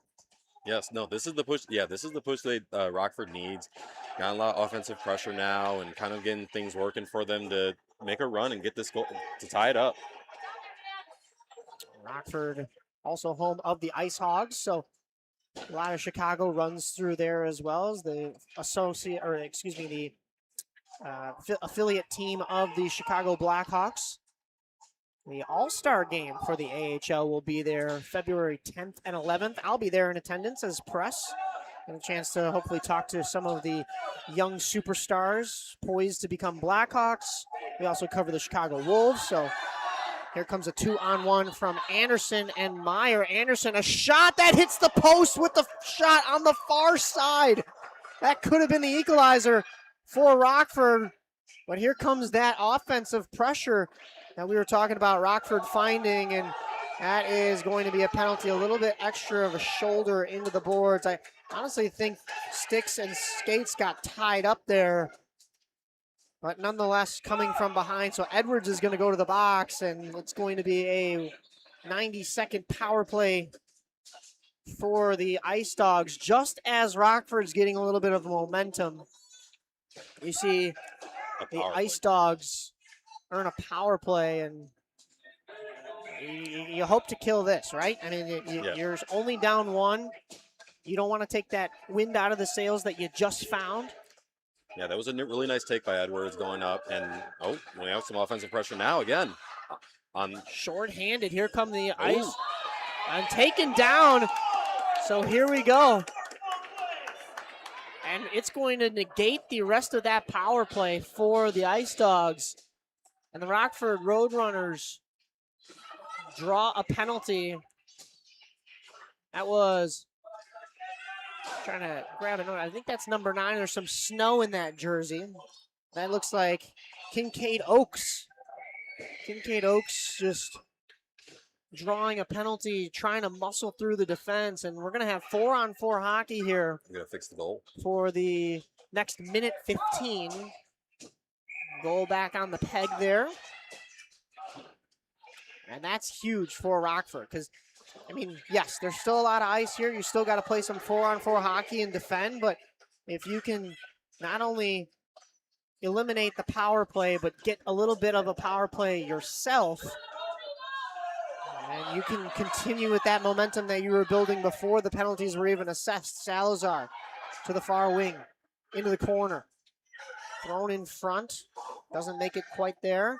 Off the back of the cage, swung at and kicked into the corner. Sticks going and whacking at that puck. Salazar trying to keep that in. Kaiser will and dump it down low, but no blue sweaters. A lot of open ice, as we mentioned, with 4-on-4. We had the lovely and talented Hannah Arbitman in the booth earlier today, and she was talking about how these little guys, it's a lot of ice to cover. As there's a shot soaked up by the chest of Easton Curley. Hasn't been tested in a while, but trust me, has had plenty of shots on him throughout the day today. 20 seconds to go on this 4-on-4, and then it'll be 15 seconds of power play time for the Rockford Roadrunners. And Hannah was pointing out, she said, you know, these little guys at this age level, well, some of them aren't so little, but it is still a lot of ice to cover. Your legs have got to be tired. It's a full 200-foot ice surface, and of course they'll grow into it. It's hard to make a little bit smaller ice surfaces for these types of games. And that's thrown in front, and look out, it's a score! Oh my! What a backdoor pass, and we get the bow and arrow celebration from the Rockford Roadrunners. Lola Elmer with the equalizer, and that was before the power play even started. That was right as the 4-on-4 was expiring. So we are going to have 15 seconds of Rockford Roadrunners power play right here. So not only do they carry that goal and that momentum into this power play, but they're going to get 15 seconds. Now, that's not a lot. It's in their zone. You don't want to give up a shorthanded goal there, and a shot, a rebound opportunity. Oh, no. And it's right back. A shorthanded goal. Doherty. James Doherty finds the back of the net. And just as quickly as the Roadrunners thought they were back in that game, and the Ice Dogs strike shorthanded. That's the toughest moment to try to give up a goal, because you just get back into that game Exactly that, Mike. It's like you just get the momentum, you just tie it up. You know all the hard work you've been putting in. You feel like you get some momentum going, and then the Ice Dogs quickly just shut the door on it and show them and get the lead back.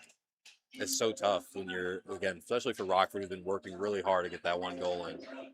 That's tough for Rockford, but they're back on the puck now. It doesn't seem like they've skipped a beat. They're just continuing to try to keep that momentum that they had. Eby trying to get out of his own zone. Slabo.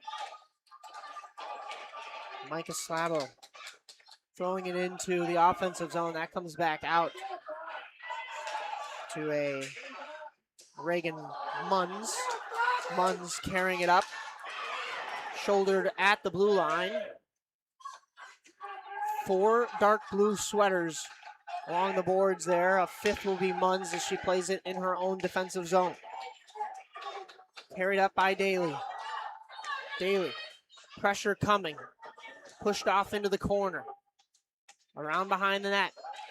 7:44, still plenty of time in this game to get back into it, but you got to keep your head up high and don't forget about the momentum that you were building and the win that was in your sails, because that goal, not only shorthanded, but right when you thought you had equalized the game and were going to a power play, can really hurt. Kaiser moving up with it, off the boards and in. Tried to almost pass dump, I guess. So it's kind of both. Kind of a pass to yourself off the boards, but also a dump at the same time. Minus the chase, but they pin it in the boards and keep it down low along the half wall. Moving up with it. Look out, could be a 3-on-1, could be a 3-on-0. But good back checking from the Roadrunners. And Rockford defending their own end.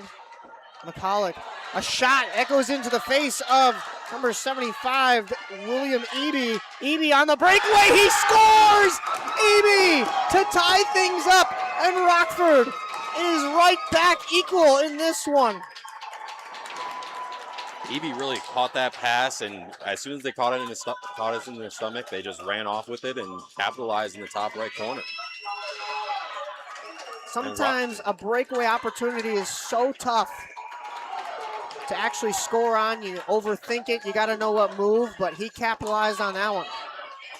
Good defense turns into good offense.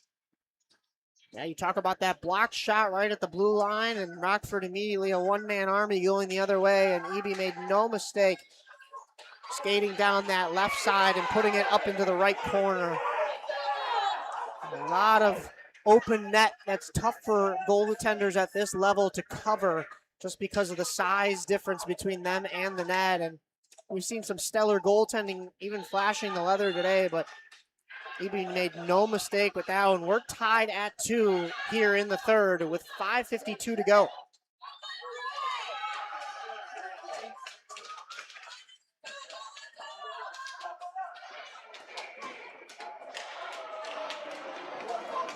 Ice Dogs moving it up and, changing where the Ice Dogs, otherwise they may have had an opportunity along the boards. Rockford instead able to track back and defend.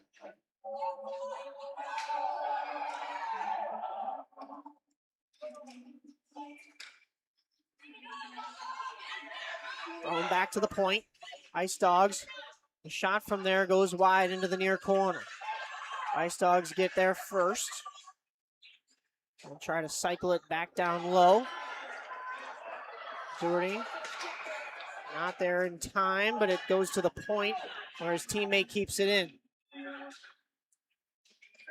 Ice Dogs pressuring along the wall there.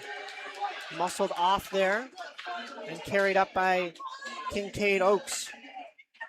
Oakes, a huge hit from behind, and Oakes is going to get called for it.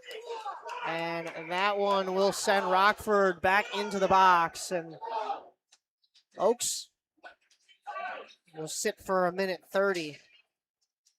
She's been very physical out here, not necessarily in a bad way, but You just can't go through with a hit at this level like that, so penalty is assessed. That was a clear call for the referee, and 4:45 still going in this game.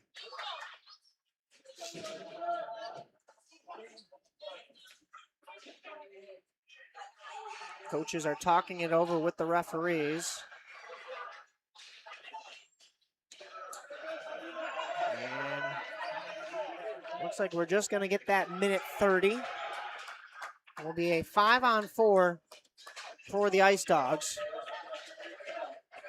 Tie game. This would be crucial right here.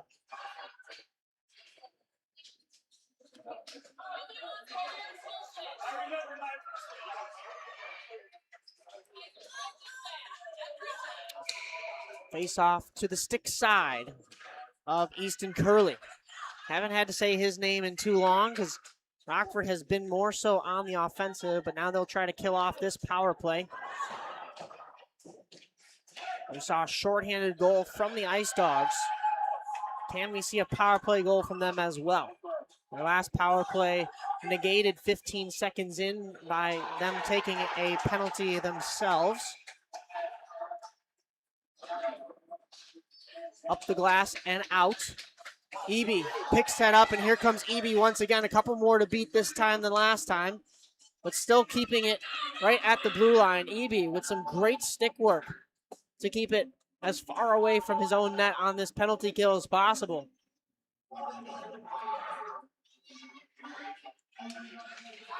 Eby trying to just gum up that pass. It's going to be carried in from Rocco Romer and then back out into center. Romer picks it up again. Eby always there, picking that puck up. Eby has one to beat, and that's Smith. Moving in on the wing. Button hooks and throws it towards the center. He had a man there. That was Micah Slabo, but couldn't connect on the pass. Shorthanded opportunities galore for Rockford. We really hadn't seen this kind of offense from them practically all game, even when they had that little bit of momentum burst.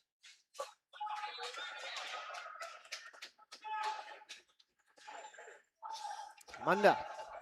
Power play is over, and now you again.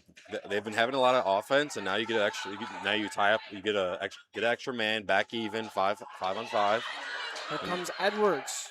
Stick checked as he got into the zone. Tried to throw that puck to the center. Wouldn't go. Thrown back up the wall. Siegler. Thrown in front. Klinkhammer. Klinkhammer from the high slot, and that was sliding right as the goaltender was sliding left. And Popov just not able to touch it, but luckily it goes wide. Shot from the point from Siegler. Klinkhammer. Klinkhammer muscled along the boards. A couple of bodies go down. They've got 6 skaters along the boards as that puck comes to the near side instead. No room to go for the Ice Dogs up the boards. It's kept in by Siegler momentarily. That comes out to the neutral zone, but it's going to be picked up by Meyer and the Roadrunners. Roadrunners throw it back into the offensive zone. 2 minutes to go here in a tie game.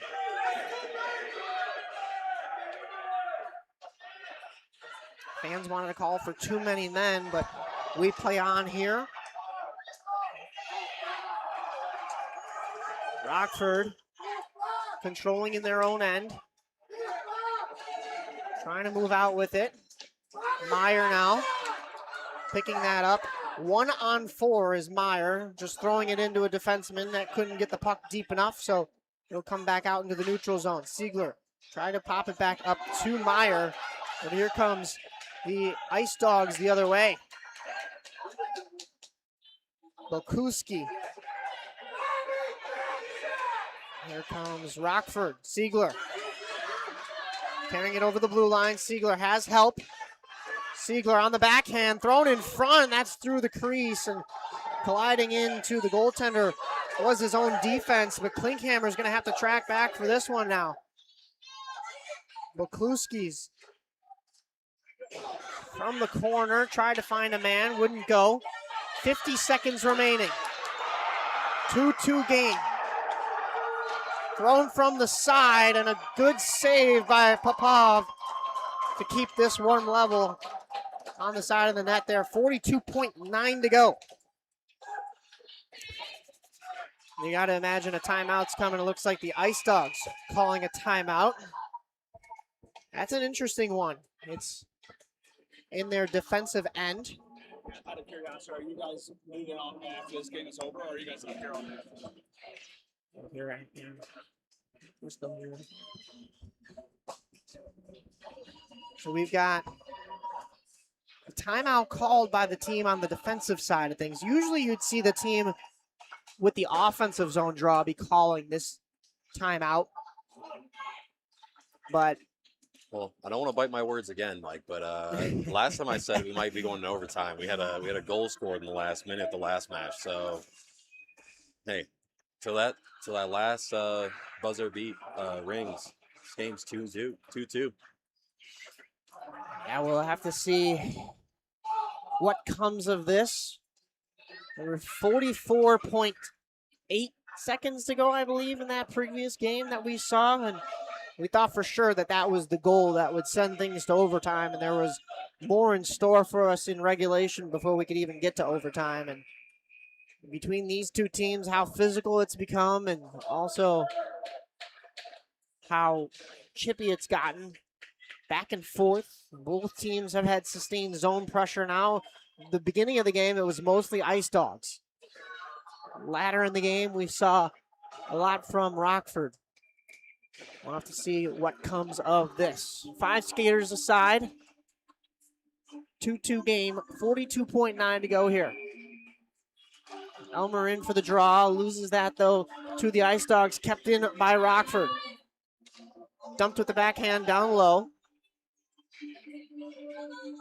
Oakes to the point. Siegler, a rising shot, hits a stick on the way there and finds its way into the corner. Shot from the point, that goes wide and stays on the near side. Carried onto our side here. And thrown in front, and that somehow didn't go in, but 13 seconds remain. Kept in by Rockford. A shot from the point, and it's in! It finds its way in! Rockford from the point! He couldn't even believe it himself. Klinkhammer with the game-deciding goal as of right now. And Rockford has completed the unthinkable comeback here with seconds on the clock in this one. 5.6 showing on the board. We'll see if that stands. I believe that should be the correct time.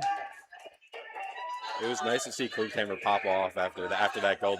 I feel like they didn't even know the goal went in for like 5 seconds after it went in.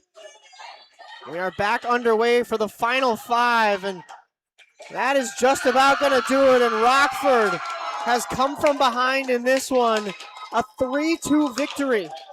Every game we have seen today decided by 1 goal or undecided. Because you can't be undecided by fewer. We did have 1 tie in there. But you can't believe what we have been seeing today. If I would have described each and every game to you today, you wouldn't have believed it unless you were actually here to witness it all. But boy, oh boy, what a game from these two sides. Yeah, great game from both sides.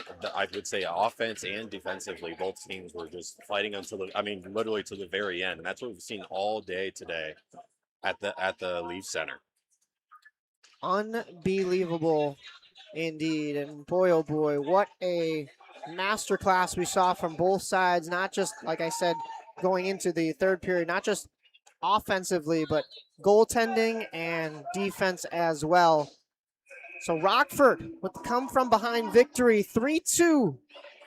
As we conclude our 8th game, our final game will be a puck drop at 8 p.m., although it seems like we have a couple of NIU games that will be on this ice surface in between, so we may get delayed because they were delayed. So be sure to stick with this same broadcast. It's going to be on this same stream, but come back around 8 o'clock. You'll still see the camera set up. It'll show you what's going on, but if you don't hear anything from us That just means we're a little bit delayed, but that'll be the final game we cover today. That'll be between the Vipers and Winter Club as we look to conclude this hectic, chaotic, fun day of Squirt hockey here from the Central States Championships at the Leaf Center in West Dundee. This is Stream Sports Midwest. My partner, Drew Thomas, myself, Mike Napolitano. We will see you in a couple hours.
Hello, everyone tuning in. If you're looking for the 8 o'clock matchup between the Winter Club Squirt White Tier 3 and the Vipers Squirt Blue Tier 3 game, that is coming up right here. We had a little bit of a delay with games throughout the day, but that NIU D3 game wrapped up just in time, so we should be starting on time for this final matchup here from West Dundee on the Stream Sports Midwest Network.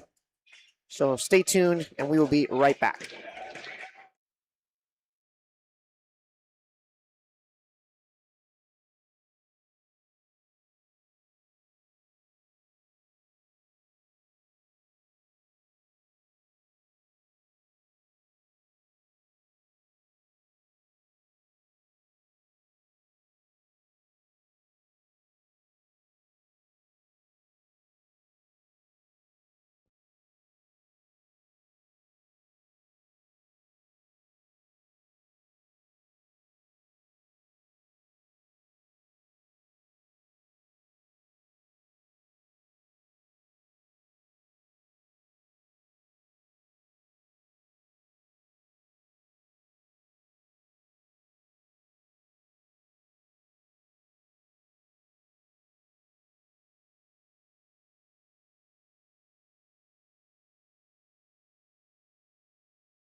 Welcome in, everyone, to the final game here, the 9th and final game here from West Dundee here at the Leafs Center, Canlan Sports Arena here for the Stream Sports Midwest coverage of the Central States playoffs. I am Mike Napolitano. I'll be taking you through this game solo as warm-ups are wrapping up here.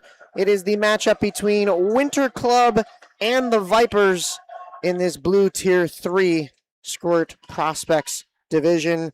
This is a 1 versus 6 matchup. The Vipers played their 20 games, 17 wins, 2 losses, and 1 overtime loss for a grand total of 35 points.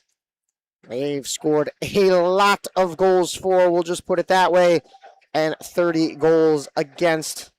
In fact, I can actually do the quick math here. The difference is 83, so it's 113 goals for the Vipers and 30 against. On the other side of things, Winter Club, the 6th seed, they finished with 9 wins, 10 losses, and 1 overtime loss for 19 points.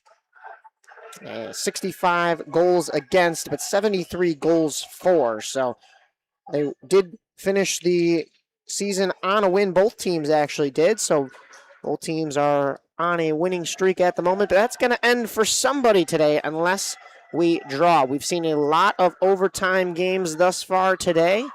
I would not be surprised if we have another one in store. Those numbers that I read to you may be deceiving. We all know playoffs in hockey, in any league, it can be a different beast. So we're going to go ahead and see what this game has in store for us. We've seen, I think in the 8 games, we've already done 5 overtimes today.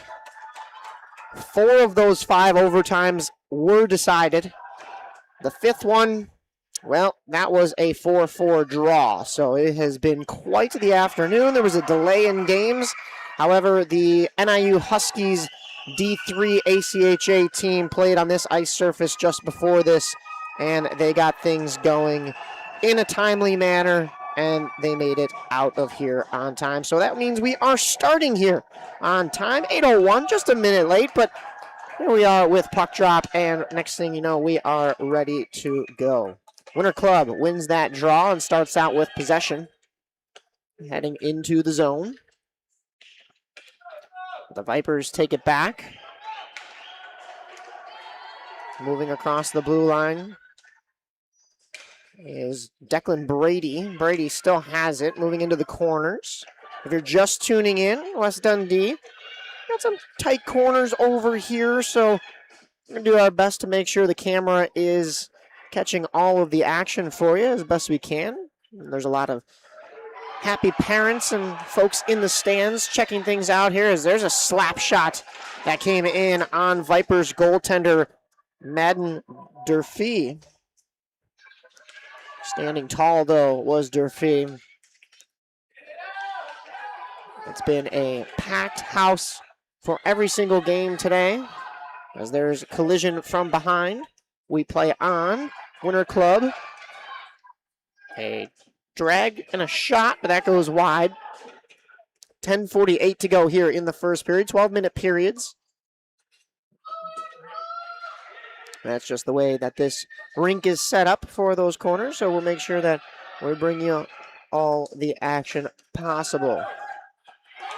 Carrying this up is the Vipers. That is Daniela Fremy.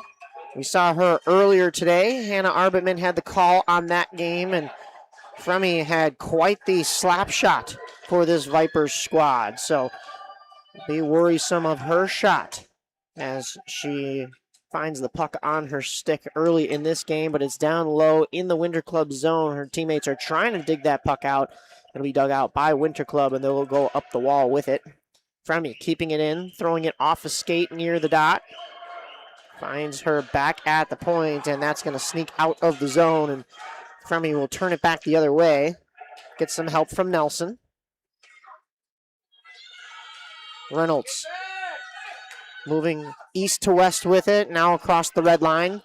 Trying to find space across the blue line, but in way too fast, and that puck is thrown in for an offsides. Reynolds was well into the zone on that one, and that'll elicit a whistle and a stoppage of play. 9:36 here, still no score between these two teams, kind of feeling each other out thus far in this one. Lining up for the draw is Ben Meal.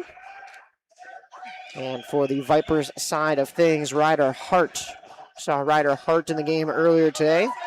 Plays with a lot of intensity as well, and some good skill and talent on both sides, I'm sure. I didn't get a chance to see this Winter Club team yet, but we know a little bit about the Vipers from their game earlier in the day.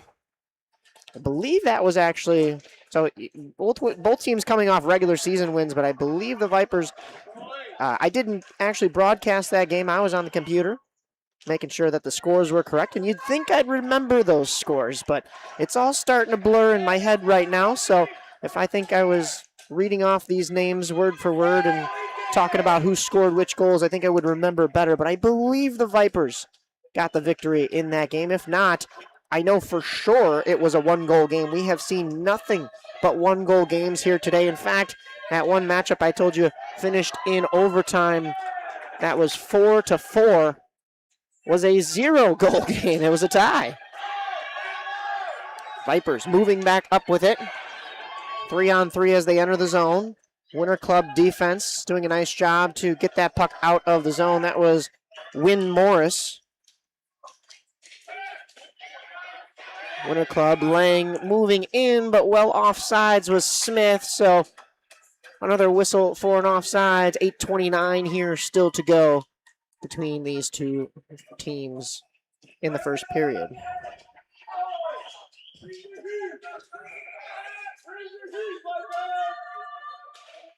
Puck is dropped, and we're back underway here. Reynolds trying to move forward with it, but it's turned around, and here comes Elliot McCormick. McCormick for the Vipers, going wide with it. A flip shot that hits the blocker, and it's waffle boarded wide.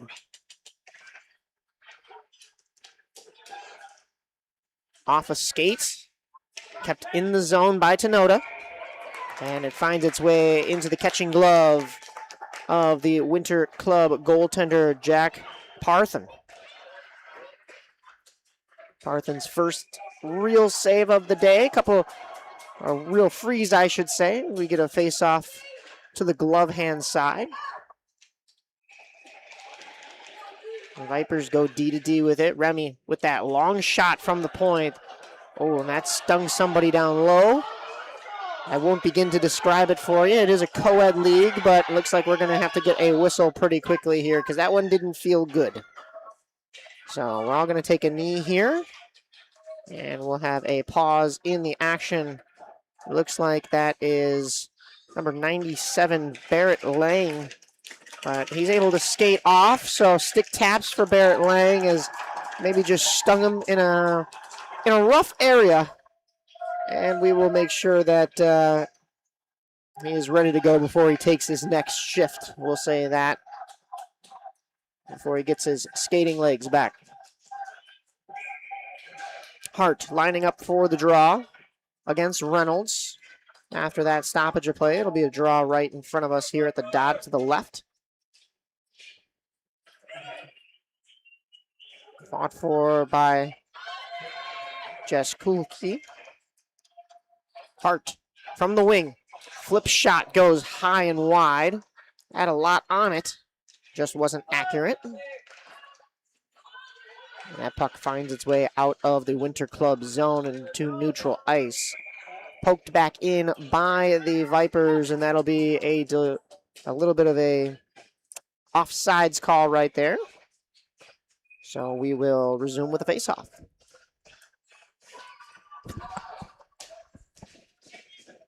Hart versus Meal. Hart wins it, but Winter Club attacks first. Forcing it past the red line, across the blue line. There's Lang back out there. So looks like that extra little sting is no more. Toughing it out. Jasulski moving in with it. Electing to go back to Hart. Hart trying to find the back door was Brady. And throwing back into the center to Hart, and that one was flipped up, and a nice catch there from Jack Parthun. Parthun with the glove as it hits off the chest protector and pops right in, and we'll get a face-off. In to take the draw is Jackson McGinty-Schmidt. He wins that one. Trying to move it forward. Got as far as the lower slot, but that puck found its way to the boards and all the way back out to center. Look out, Lang, an intercepted pass right at the blue line. Lang moving in with it, had to circle back, didn't have enough lanes for help. Down low, 6:22 to go still in this first period. Vipers moving it up. Past Keats.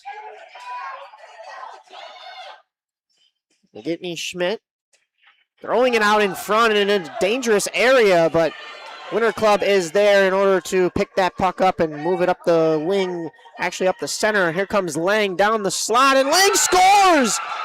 A rising shot over the shoulder of Madden Durfee, and Lang, after what looked like an injury that was going to maybe keep him out for a little bit, finds the back of the net to break the scoreless tie here in this one. 1-0 Winter Club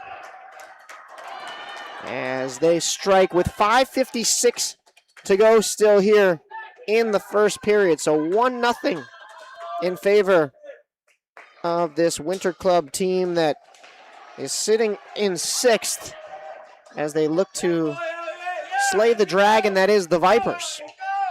McCormick couldn't hold it in the offensive zone. It falls back to Lafayette on defense. Thrown down low. Winter Club trying to get that puck out. They will. But it is past the Vipers' defense, and they're going to get there first. They corral it in their own zone. Moving up with it is Hart. We've seen a lot of minutes from Hart thus far, earlier on in the day and even now. Winter Club able to clear as far as the red line and gaining the blue. That is Charles Sione. Still moving with it, Sione. Couple of sticks, and the puck is lost in some skates and finally picked up by the Vipers. McCormick spinning with it, throwing it on net. That was probably going wide, but goalkeeper Parthun didn't want to chance anything, so he'll glove that one and get a whistle. 4:49 here to go still in this first period. 1-0 as it was Barrett Lang who broke the scoreless tie with a beautiful goal into the top corner. Turnaround shot from the Vipers, and that just goes wide. Jasulski had it on the forehand. Into the corner. Wynn Morris. Neal. Had a little help. Got it as far as the blue line, but it's kicked back out to the neutral zone. Several Viper sticks there to move that puck forward. And Winter Club is going to turn it the other way and go up on the rush. That's Quinn Smith moving forward with it. Smith dump and chase, but that puck didn't get very deep, and here comes the Vipers the other way. Vipers moving forward with it. And a really nice high shot from Daniela Fremi. We talked about that shot of hers earlier, and she found some arc on that one. Almost looked like that was going to come right back down and in on net, and that's deflected from the Winter Club defense, and luckily never went on goal. Otherwise, it was a bouncing puck. Fremi from the point again. Fremi trying to find the back door, and Brady was there, just couldn't pull the trigger on it. Not kept in, and here comes Winter Club's Lang the other way. The only goal scorer in this one against Fremi, one-on-one. Thrown towards the net, but wide down low. Meal turns with it. Meal throws it in front. No green sticks there in order to pick up the loose change, and here come the Vipers the other way. McGinty Schmidt flipping it to the center, and boy, Brady, if only he was a righty, a couple of these might have connected. That lefty blade hasn't given him a chance in the slot to be able to connect with one. But they say lefties are typically better in hockey. In fact, most people that are lefties, it's because they're righties in their everyday life. Your top hand is supposed to be your dominant hand. So I'm a righty. My top hand should be my right hand, and bottom hand should be my left hand, and that would make me a lefty if you're visualizing how to hold a hockey stick, but that's not the case. I'm a righty. It's just the way things go. It's kind of weird that way. That's why you see a lot more lefties in hockey. The curves of the sticks are slightly different between lefties and righties as well. It's fascinating. Kind of look up some of that stuff. I implore you to go do your own research and check out how there are slight differences in the manufacturing. But here comes the Vipers the other way. McGinty Schmidt had help, elected to make the pass, but couldn't find the teammate. Winter Club is going to be able to turn this and move it back out. Winter Club, a pass, and well off sides are Winter Club, so they'll have to regroup in the neutral zone. There's Benz moving in with it into the corner. Benz back to Reynolds. Reynolds spins with it. And falling down on the play, and here comes the Vipers the other way. Lafayette through the defense, splitting him down the middle. Lafayette on the forehand. He scores! Lafayette ties this game. What a shot and what a goal from Tommy Lafayette. Splitting the defense and then electing to go to his left as he shoots it right on the forehand. And that will even this game at 1 goal apiece with just 1:15 remaining here in this first period. A lot of action already. You hear the Let's Go Vipers chant starting from that side of the arena as that has awoken the crowd over there as this first seed team has finally struck here in this game. Their second game of the day. Just under a minute to go now. Winter Club threatening, pressuring in the low slot. Puck is thrown back into the corner. Turning with it is Lincoln, that is Sione. Oh, and picked up at the blue line. It's Hart breaking in. He has an extra step. A couple of defenders taking him down, and no call on that. It looks like we are going to get a whistle. 29.5 to go here. And what will ensue from this chaos? We'll see if we are just having a regular face-off here. It looks like both teams are placing with 5 aside. We've got a short bench over here for Winter Club. Just another 5 skaters. So as soon as they switch out their 5, it's the other 5 that were on the bench. Meanwhile, the Vipers, they've got a solid second line of 5, plus 2 more sitting towards the end, and a backup goaltender. And that backup goaltender is number 88, Anthony Wells. We got 5-on-5 as we will resume with a face-off in the Winter Club zone. McGinty Schmidt trying to keep that puck in with some help from Lafayette, but that comes back out into the neutral zone. Tossed back in to Winter Club's end. Annie Rattay going back to track that in the corner. Hounded there by McGinty Schmidt. Rattay goes D to D. Finds help along the end boards and up the wall. And that will do it as the buzzer sounds. 1 period in the books. It is once again, as it has been all day long, tied after 1 period. We have done 8 games prior to this. This is our 9th game. All 9 games have been tied either 0-0, 1-1, or 2-2 after 1 period. That is just crazy, but we will be back in just a moment with some second period action right here from West Dundee.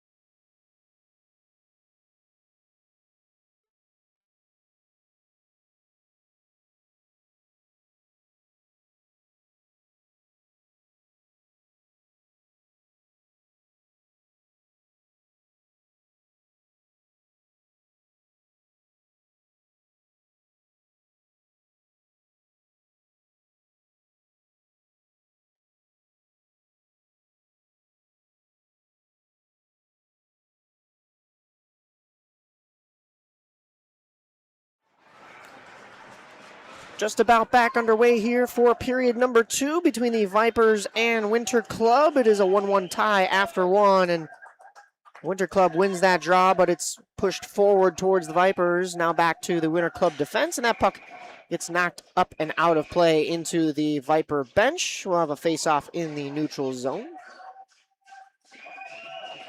Puck is corralled. 12-minute periods as usual. We're going to have Hart lining up for the faceoff. Actually, this is going to come back. They're saying it was flipped out from the defensive end, so that'll come down blocker side on the Winter Club goaltender, Jack Parthen. Winter Club wins the draw defensively. Not able to clear, though. Really good keep at the line there from number 16, Samantha Tenuta. Here comes Daniela Fremy.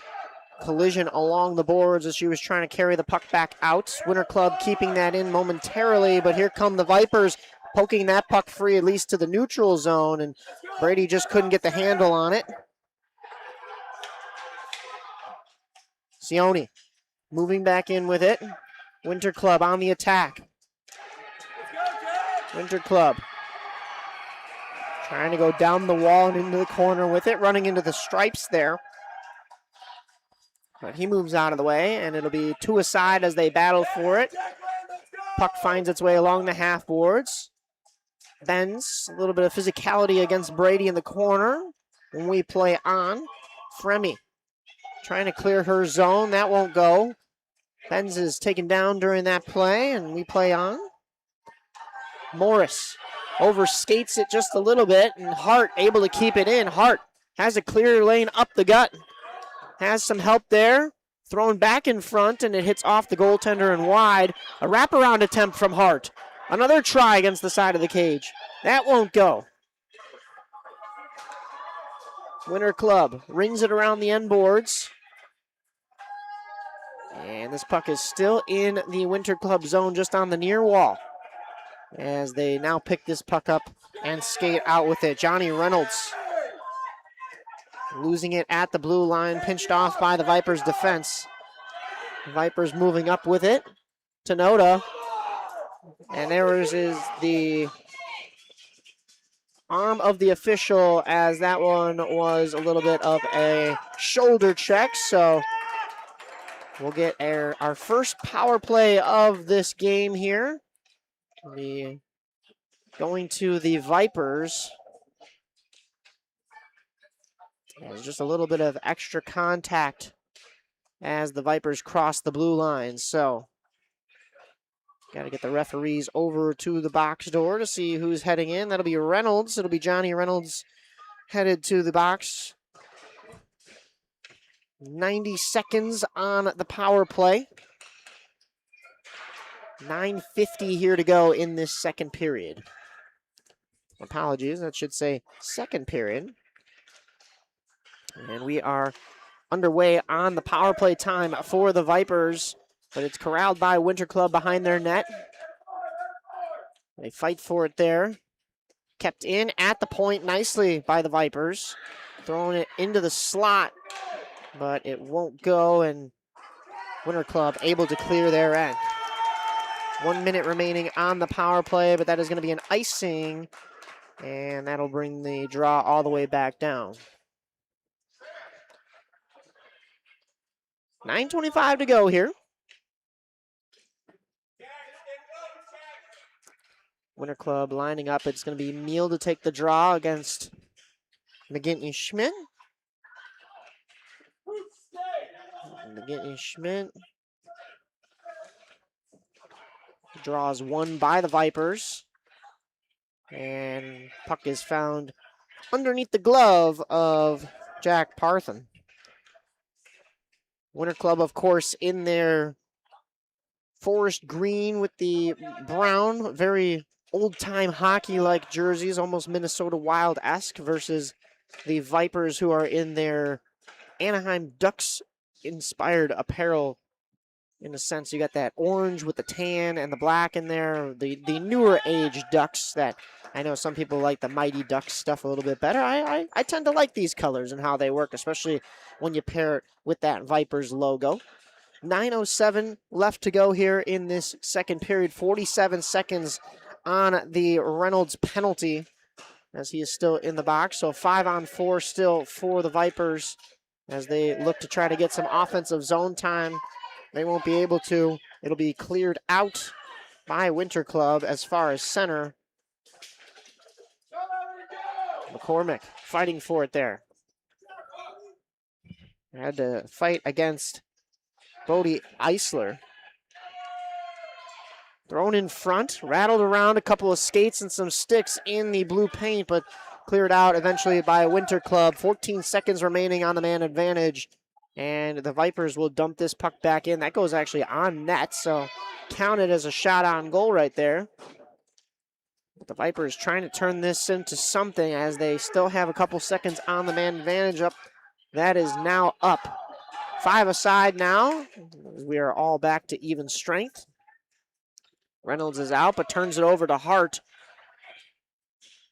Thrown back in on the goal and sticked away by goaltender Parthen.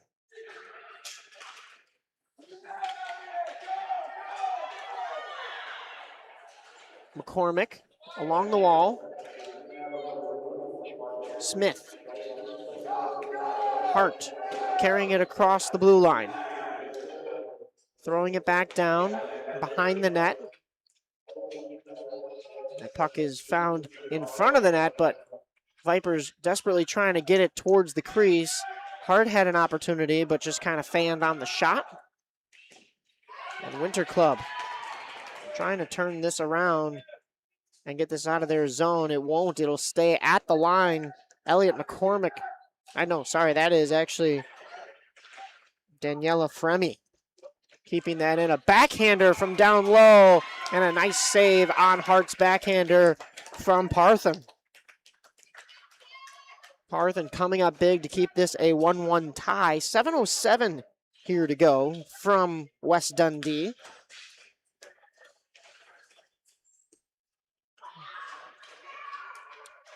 McGinty Schmidt will line up for the draw.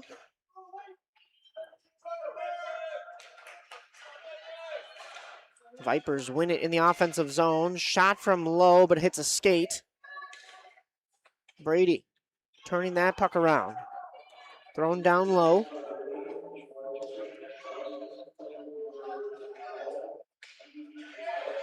A shot from the slot. Vipers couldn't pull the trigger, and Winter Club will escape.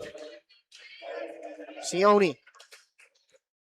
Puck finds its way down deep into the Vipers' end. Hasn't been down there in just a while.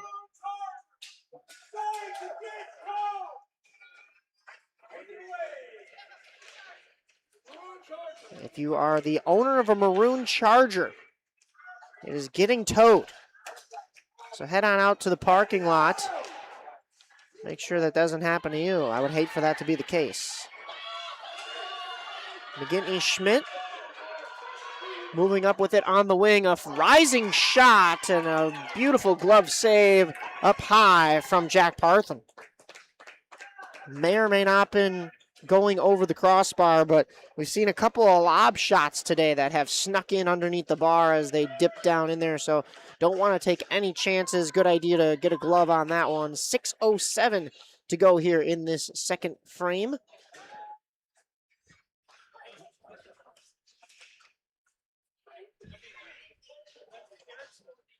And Vipers turning this puck down below the goal line, off the back of the cage, thrown in front. Couldn't find a lane for a pass. Fremy from the point. Lob shot. Talk about those lob shots from the point. Fremy had one earlier today that just an absolute bullet, but it had its own eyes and stuck through the defense as the Vipers trying their best to get this puck back in the offensive zone. Winter Club forechecking aggressively, thrown in front, and a couple of sticks were there for the Vipers, but the lane just wasn't right. It wouldn't connect. Hart down low. That's cleared out, and Fremy will take it from center ice. Trying to get that puck deep. Henry Kuchenry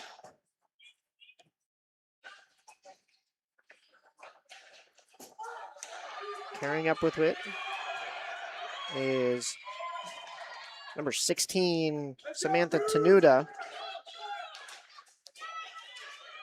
Carried by Kuchenry, but Hart has to take over. Winter Club finally back on it, but a dump into the Viper zone, and they're not getting a whole lot of pressure in that offensive zone. There's a chance for them to slow things down and try to get set up, but that one is sent into the zone offsides.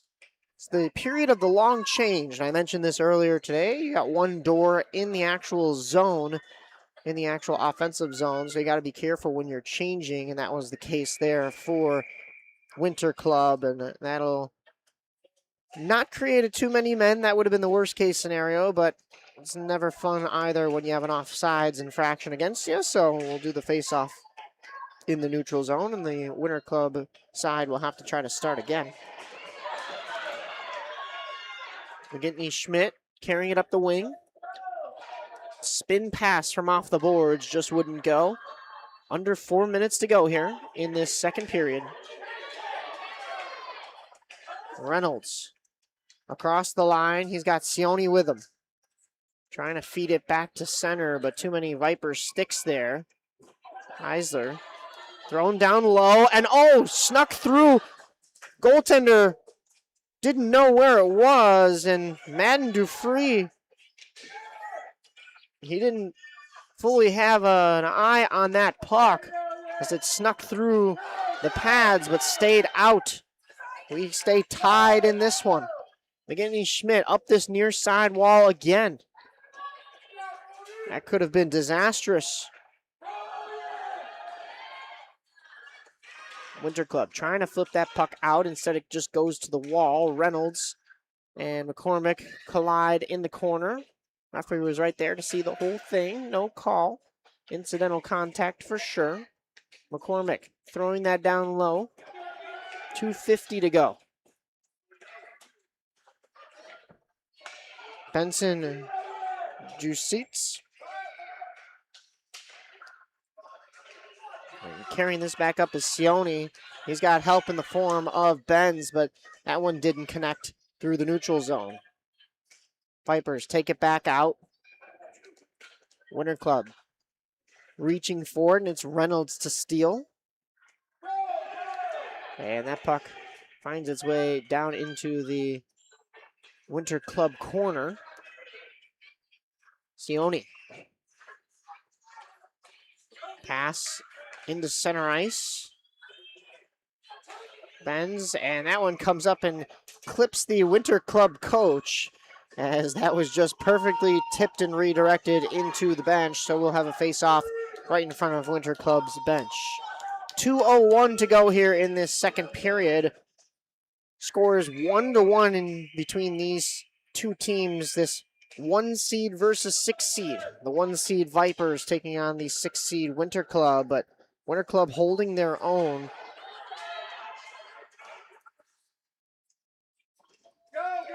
Vipers now a 2-on-2 as they carry the puck into the zone. Hart moving in with it, beating one. A shot that just goes wide on the far side, near side to us.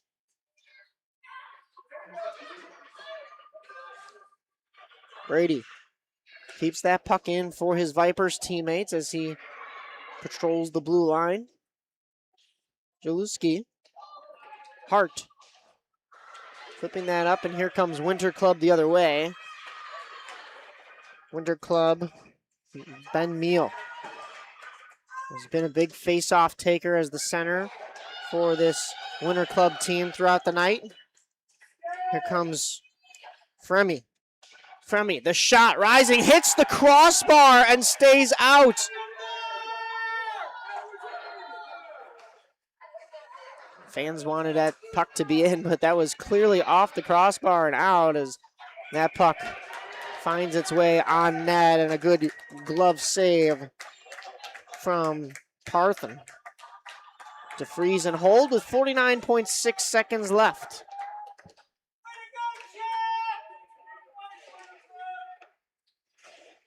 Got some cheers for Jack, both from the fans and from his teammates as they give him a high five after standing tall during that sequence. Faceoff will come to his blocker side. McGinty Schmidt try to pursue that puck in the corner, and that will be fed up the boards, but not out. Thrown along the half wall, centering pass. There's Brady in the second. No, excuse me. That is Kucherny. Henry Kucherny. Shot from the point. Lafayette didn't have a lane, and Reynolds able to take it at the blue line. And here come Winter Club down the other way, but that's going to go far enough, and that will be an icing. Lafayette goes to retrieve the puck. 11.8 seconds to go here in this second period. Still no difference between these two teams when it comes to the score line. 1-1.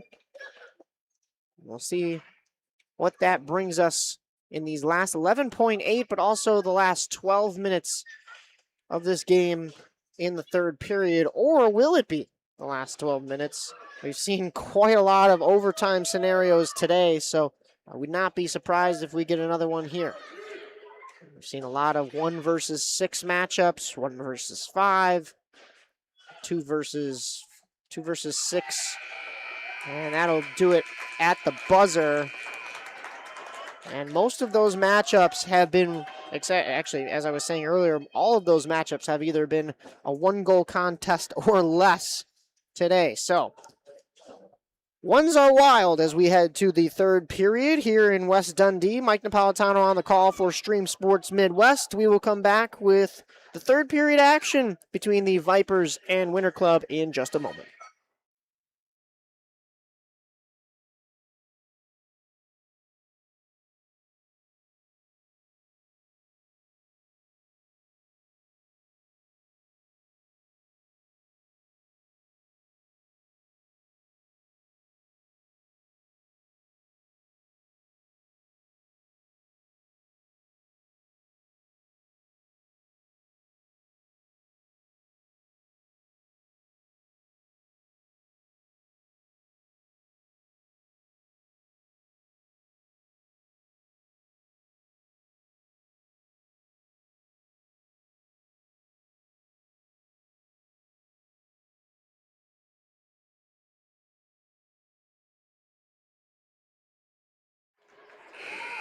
Getting ready for third period action here from the Leafs Center, Hanlon Sports in West Dundee. The final game, 9th and final game of the day here for Stream Sports Midwest Central States playoffs. Mike Napolitano on the call. This is the Vipers and Winter Club going at it, and these two are deadlocked at 1 goal apiece. We've seen nothing but 1-goal games or fewer here today from West Dundee, and that has been an absolute treat. We've had games in which there's been a goal in the final minute of every single period to build that suspense. We've seen overtime thrillers. We've seen overtime power plays and penalty kills, and sometimes even overtime isn't enough to settle things between certain teams, as we've seen a just straight up tie in these playoffs here today. This ice surface saw the NIU D3 ACHA team right before this. They got a nice clean resurfacing, but well-conditioned ice for this final game, and Jusitz throws it on net, and that just barely hits the skates of Jack Parthen. Back in the neutral zone. 10 minutes and 48 seconds separating these two teams from either victory or overtime. Carried around behind the net by Hart. We've seen a lot of Hart this, I didn't even mean to say it like that, but we've seen a lot of Mr. Ryder Hart throughout this game here. But yes, a lot of Hart from these players throughout the first 24, and I expect it no different here in the final 12. The Vipers carrying up with it. Tenoda crisscrosses as that puck is thrown down low. Fremy keeps at the line. Thrown down to McGinney Schmidt. Winter Club was trying to work that puck up the wall where it came from, but Fremy was standing tall at the point. That puck still in. Does not clear the zone. Good keep by McGinney Schmidt, but finally Winter Club is able to get that out. Tenoda will give chase, and that'll be going far enough down for icing. 9:45 to go here in this third period. 1-1 between these two teams. It's been a pretty clean game thus far.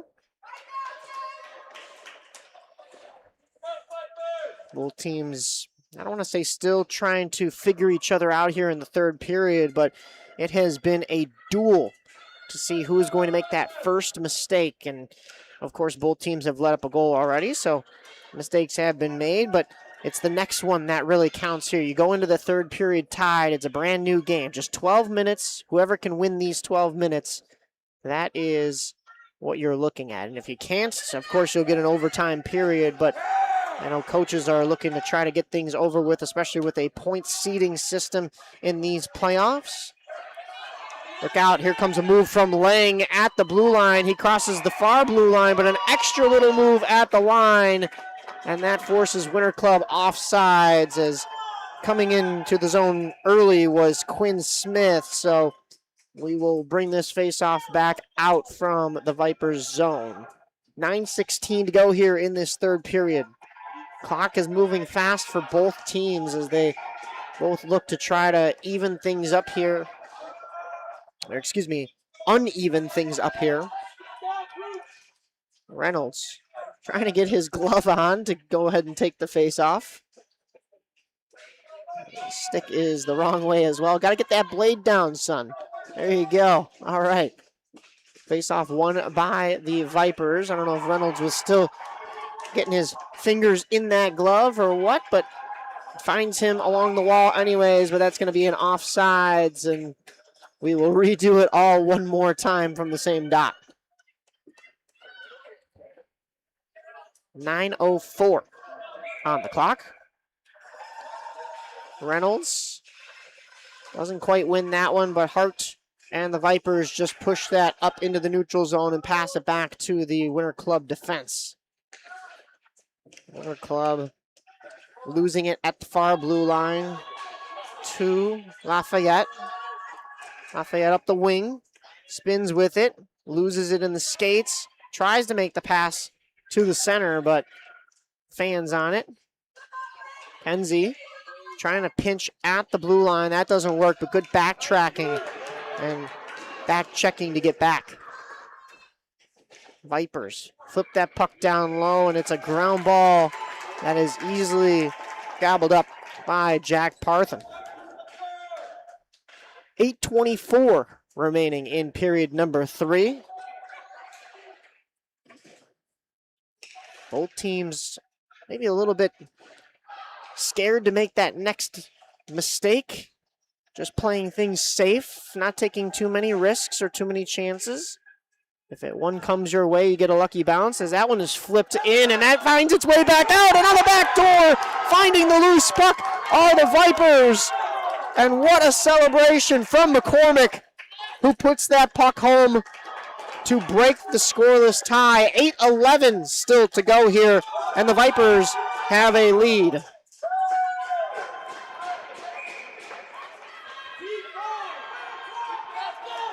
McCormick was on that back door, and the puck snuck through the 5-hole of Jack Parthen and wouldn't go in the first time. It goes wide of the crease, but like I said, on that back door was McCormick to put it back home and give the Vipers a 2-1 lead. Winter Club throwing that puck down low, and the Vipers are able to bring that puck up the far side wall. And that goes all the way back down. You hear the fans saying that's a shot on goal. That is, in fact, a shot on goal. Just an easy grounder, though, for Jack Parthen. And we'll get a face-off in the Winter Club zone. 7:38 to go here in this third and final period, unless overtime is needed. The Vipers just broke that 1-1 tie with the McCormick goal not too long ago. They win the draw back and throw it deep into that Winter Club corner. Hart turning with it, throwing it into the high slot. And Winter Club turns this puck up across the blue line. Hart back in immediately. Little stick handle, ran into some green sweaters, tried a backhander, has a forehander from the slot, and that hit a shin pad out in front and never quite made it to Parsons. Or Parthen, excuse me.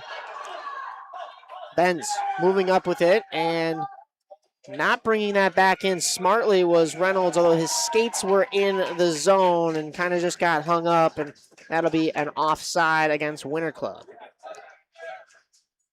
Just under 7 minutes to go here in this third period.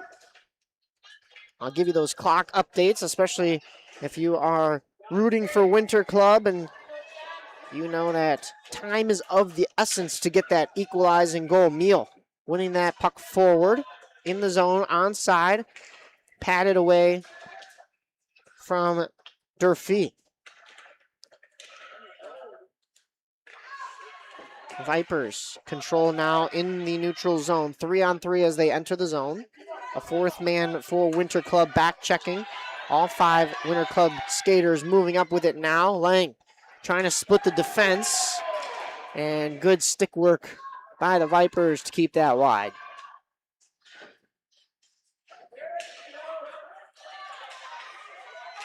Up the near wall, Nelson lost the handle on it. Winter Club able to pick back up, and Lang loses the handle on it as well as that goes down. Hits the side of the cage, and a wraparound attempt. It's in front. An opportunity for the Vipers to extend the lead, and it was on the doorstep for them. They just couldn't poke it home. Puck is dumped back down into Winter Club territory.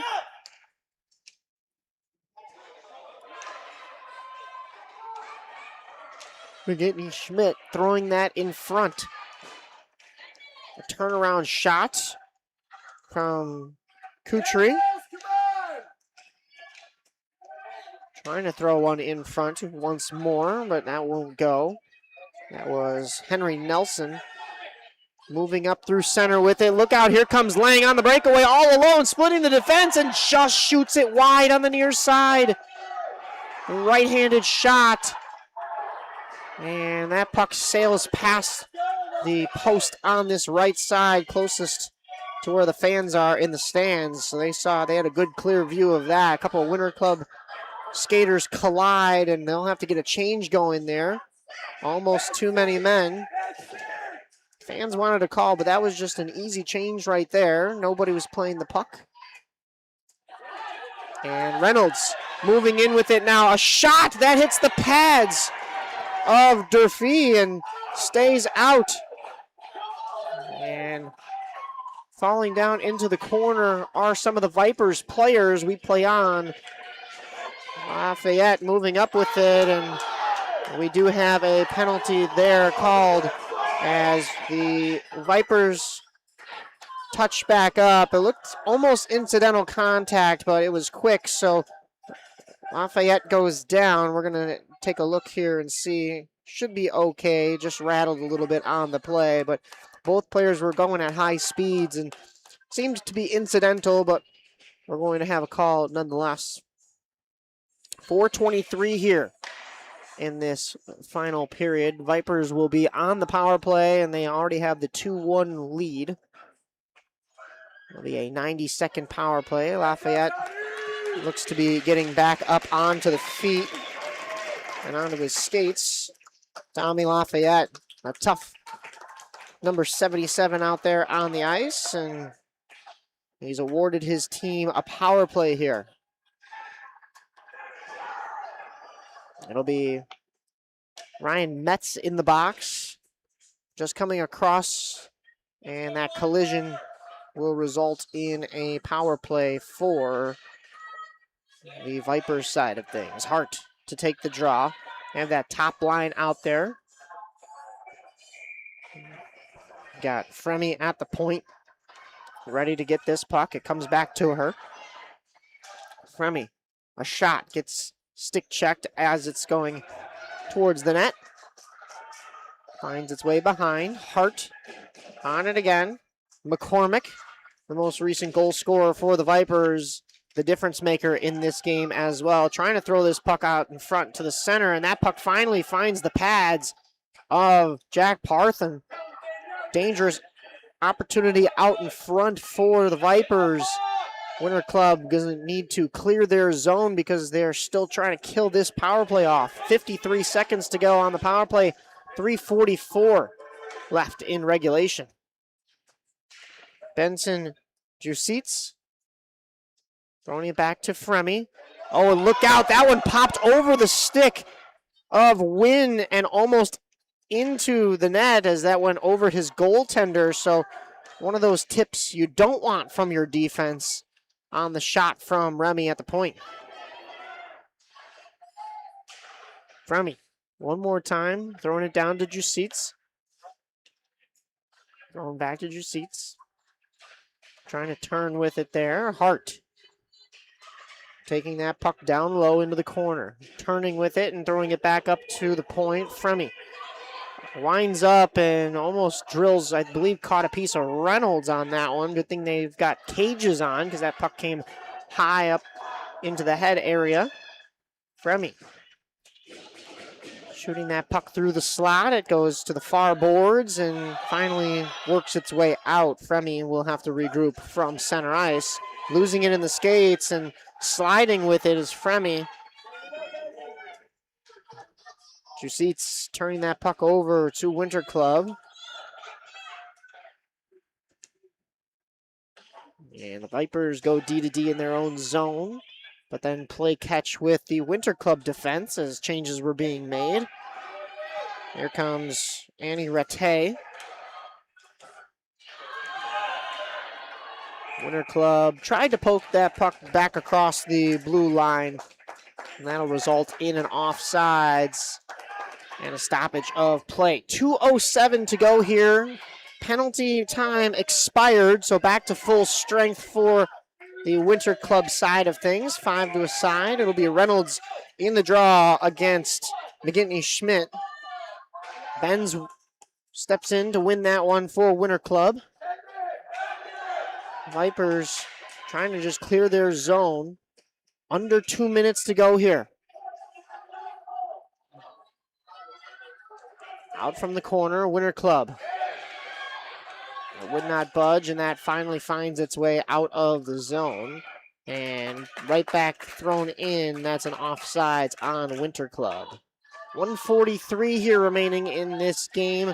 One goal separating these two teams. This has been the storyline of the previous 8 games here today. Well, make an exception for the tie. So 7 previous games that have ended in a 1-goal deficit. Lafayette throwing up that puck into center ice. Rung around the end boards.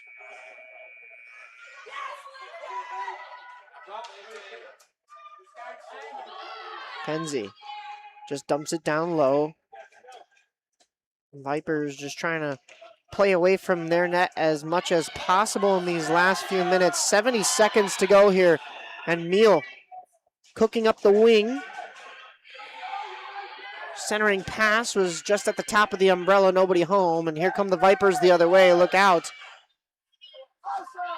And that was now taken back in by Winter Club, and Smith was staying on the far side of the blue line, so that'll be an offsides. 53.9 to go, and if I'm Winter Club, I might be calling a timeout right here.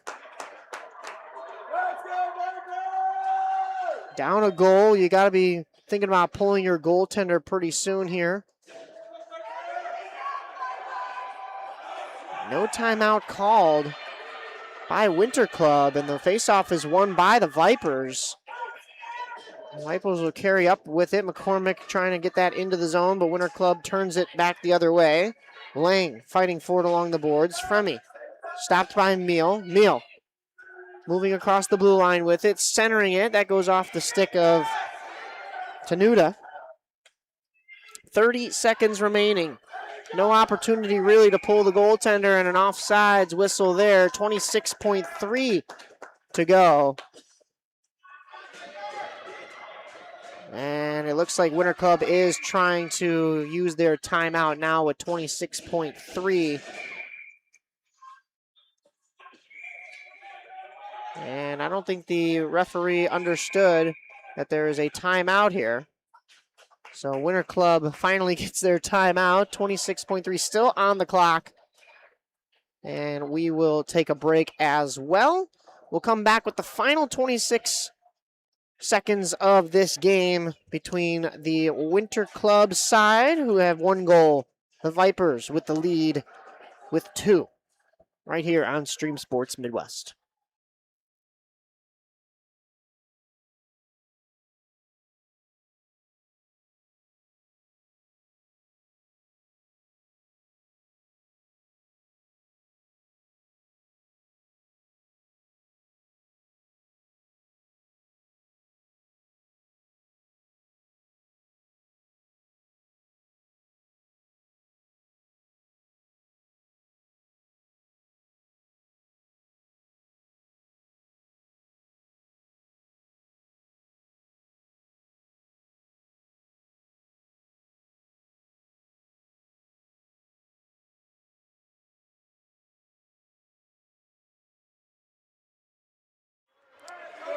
Right back here, third period action between Winter Club and the Vipers.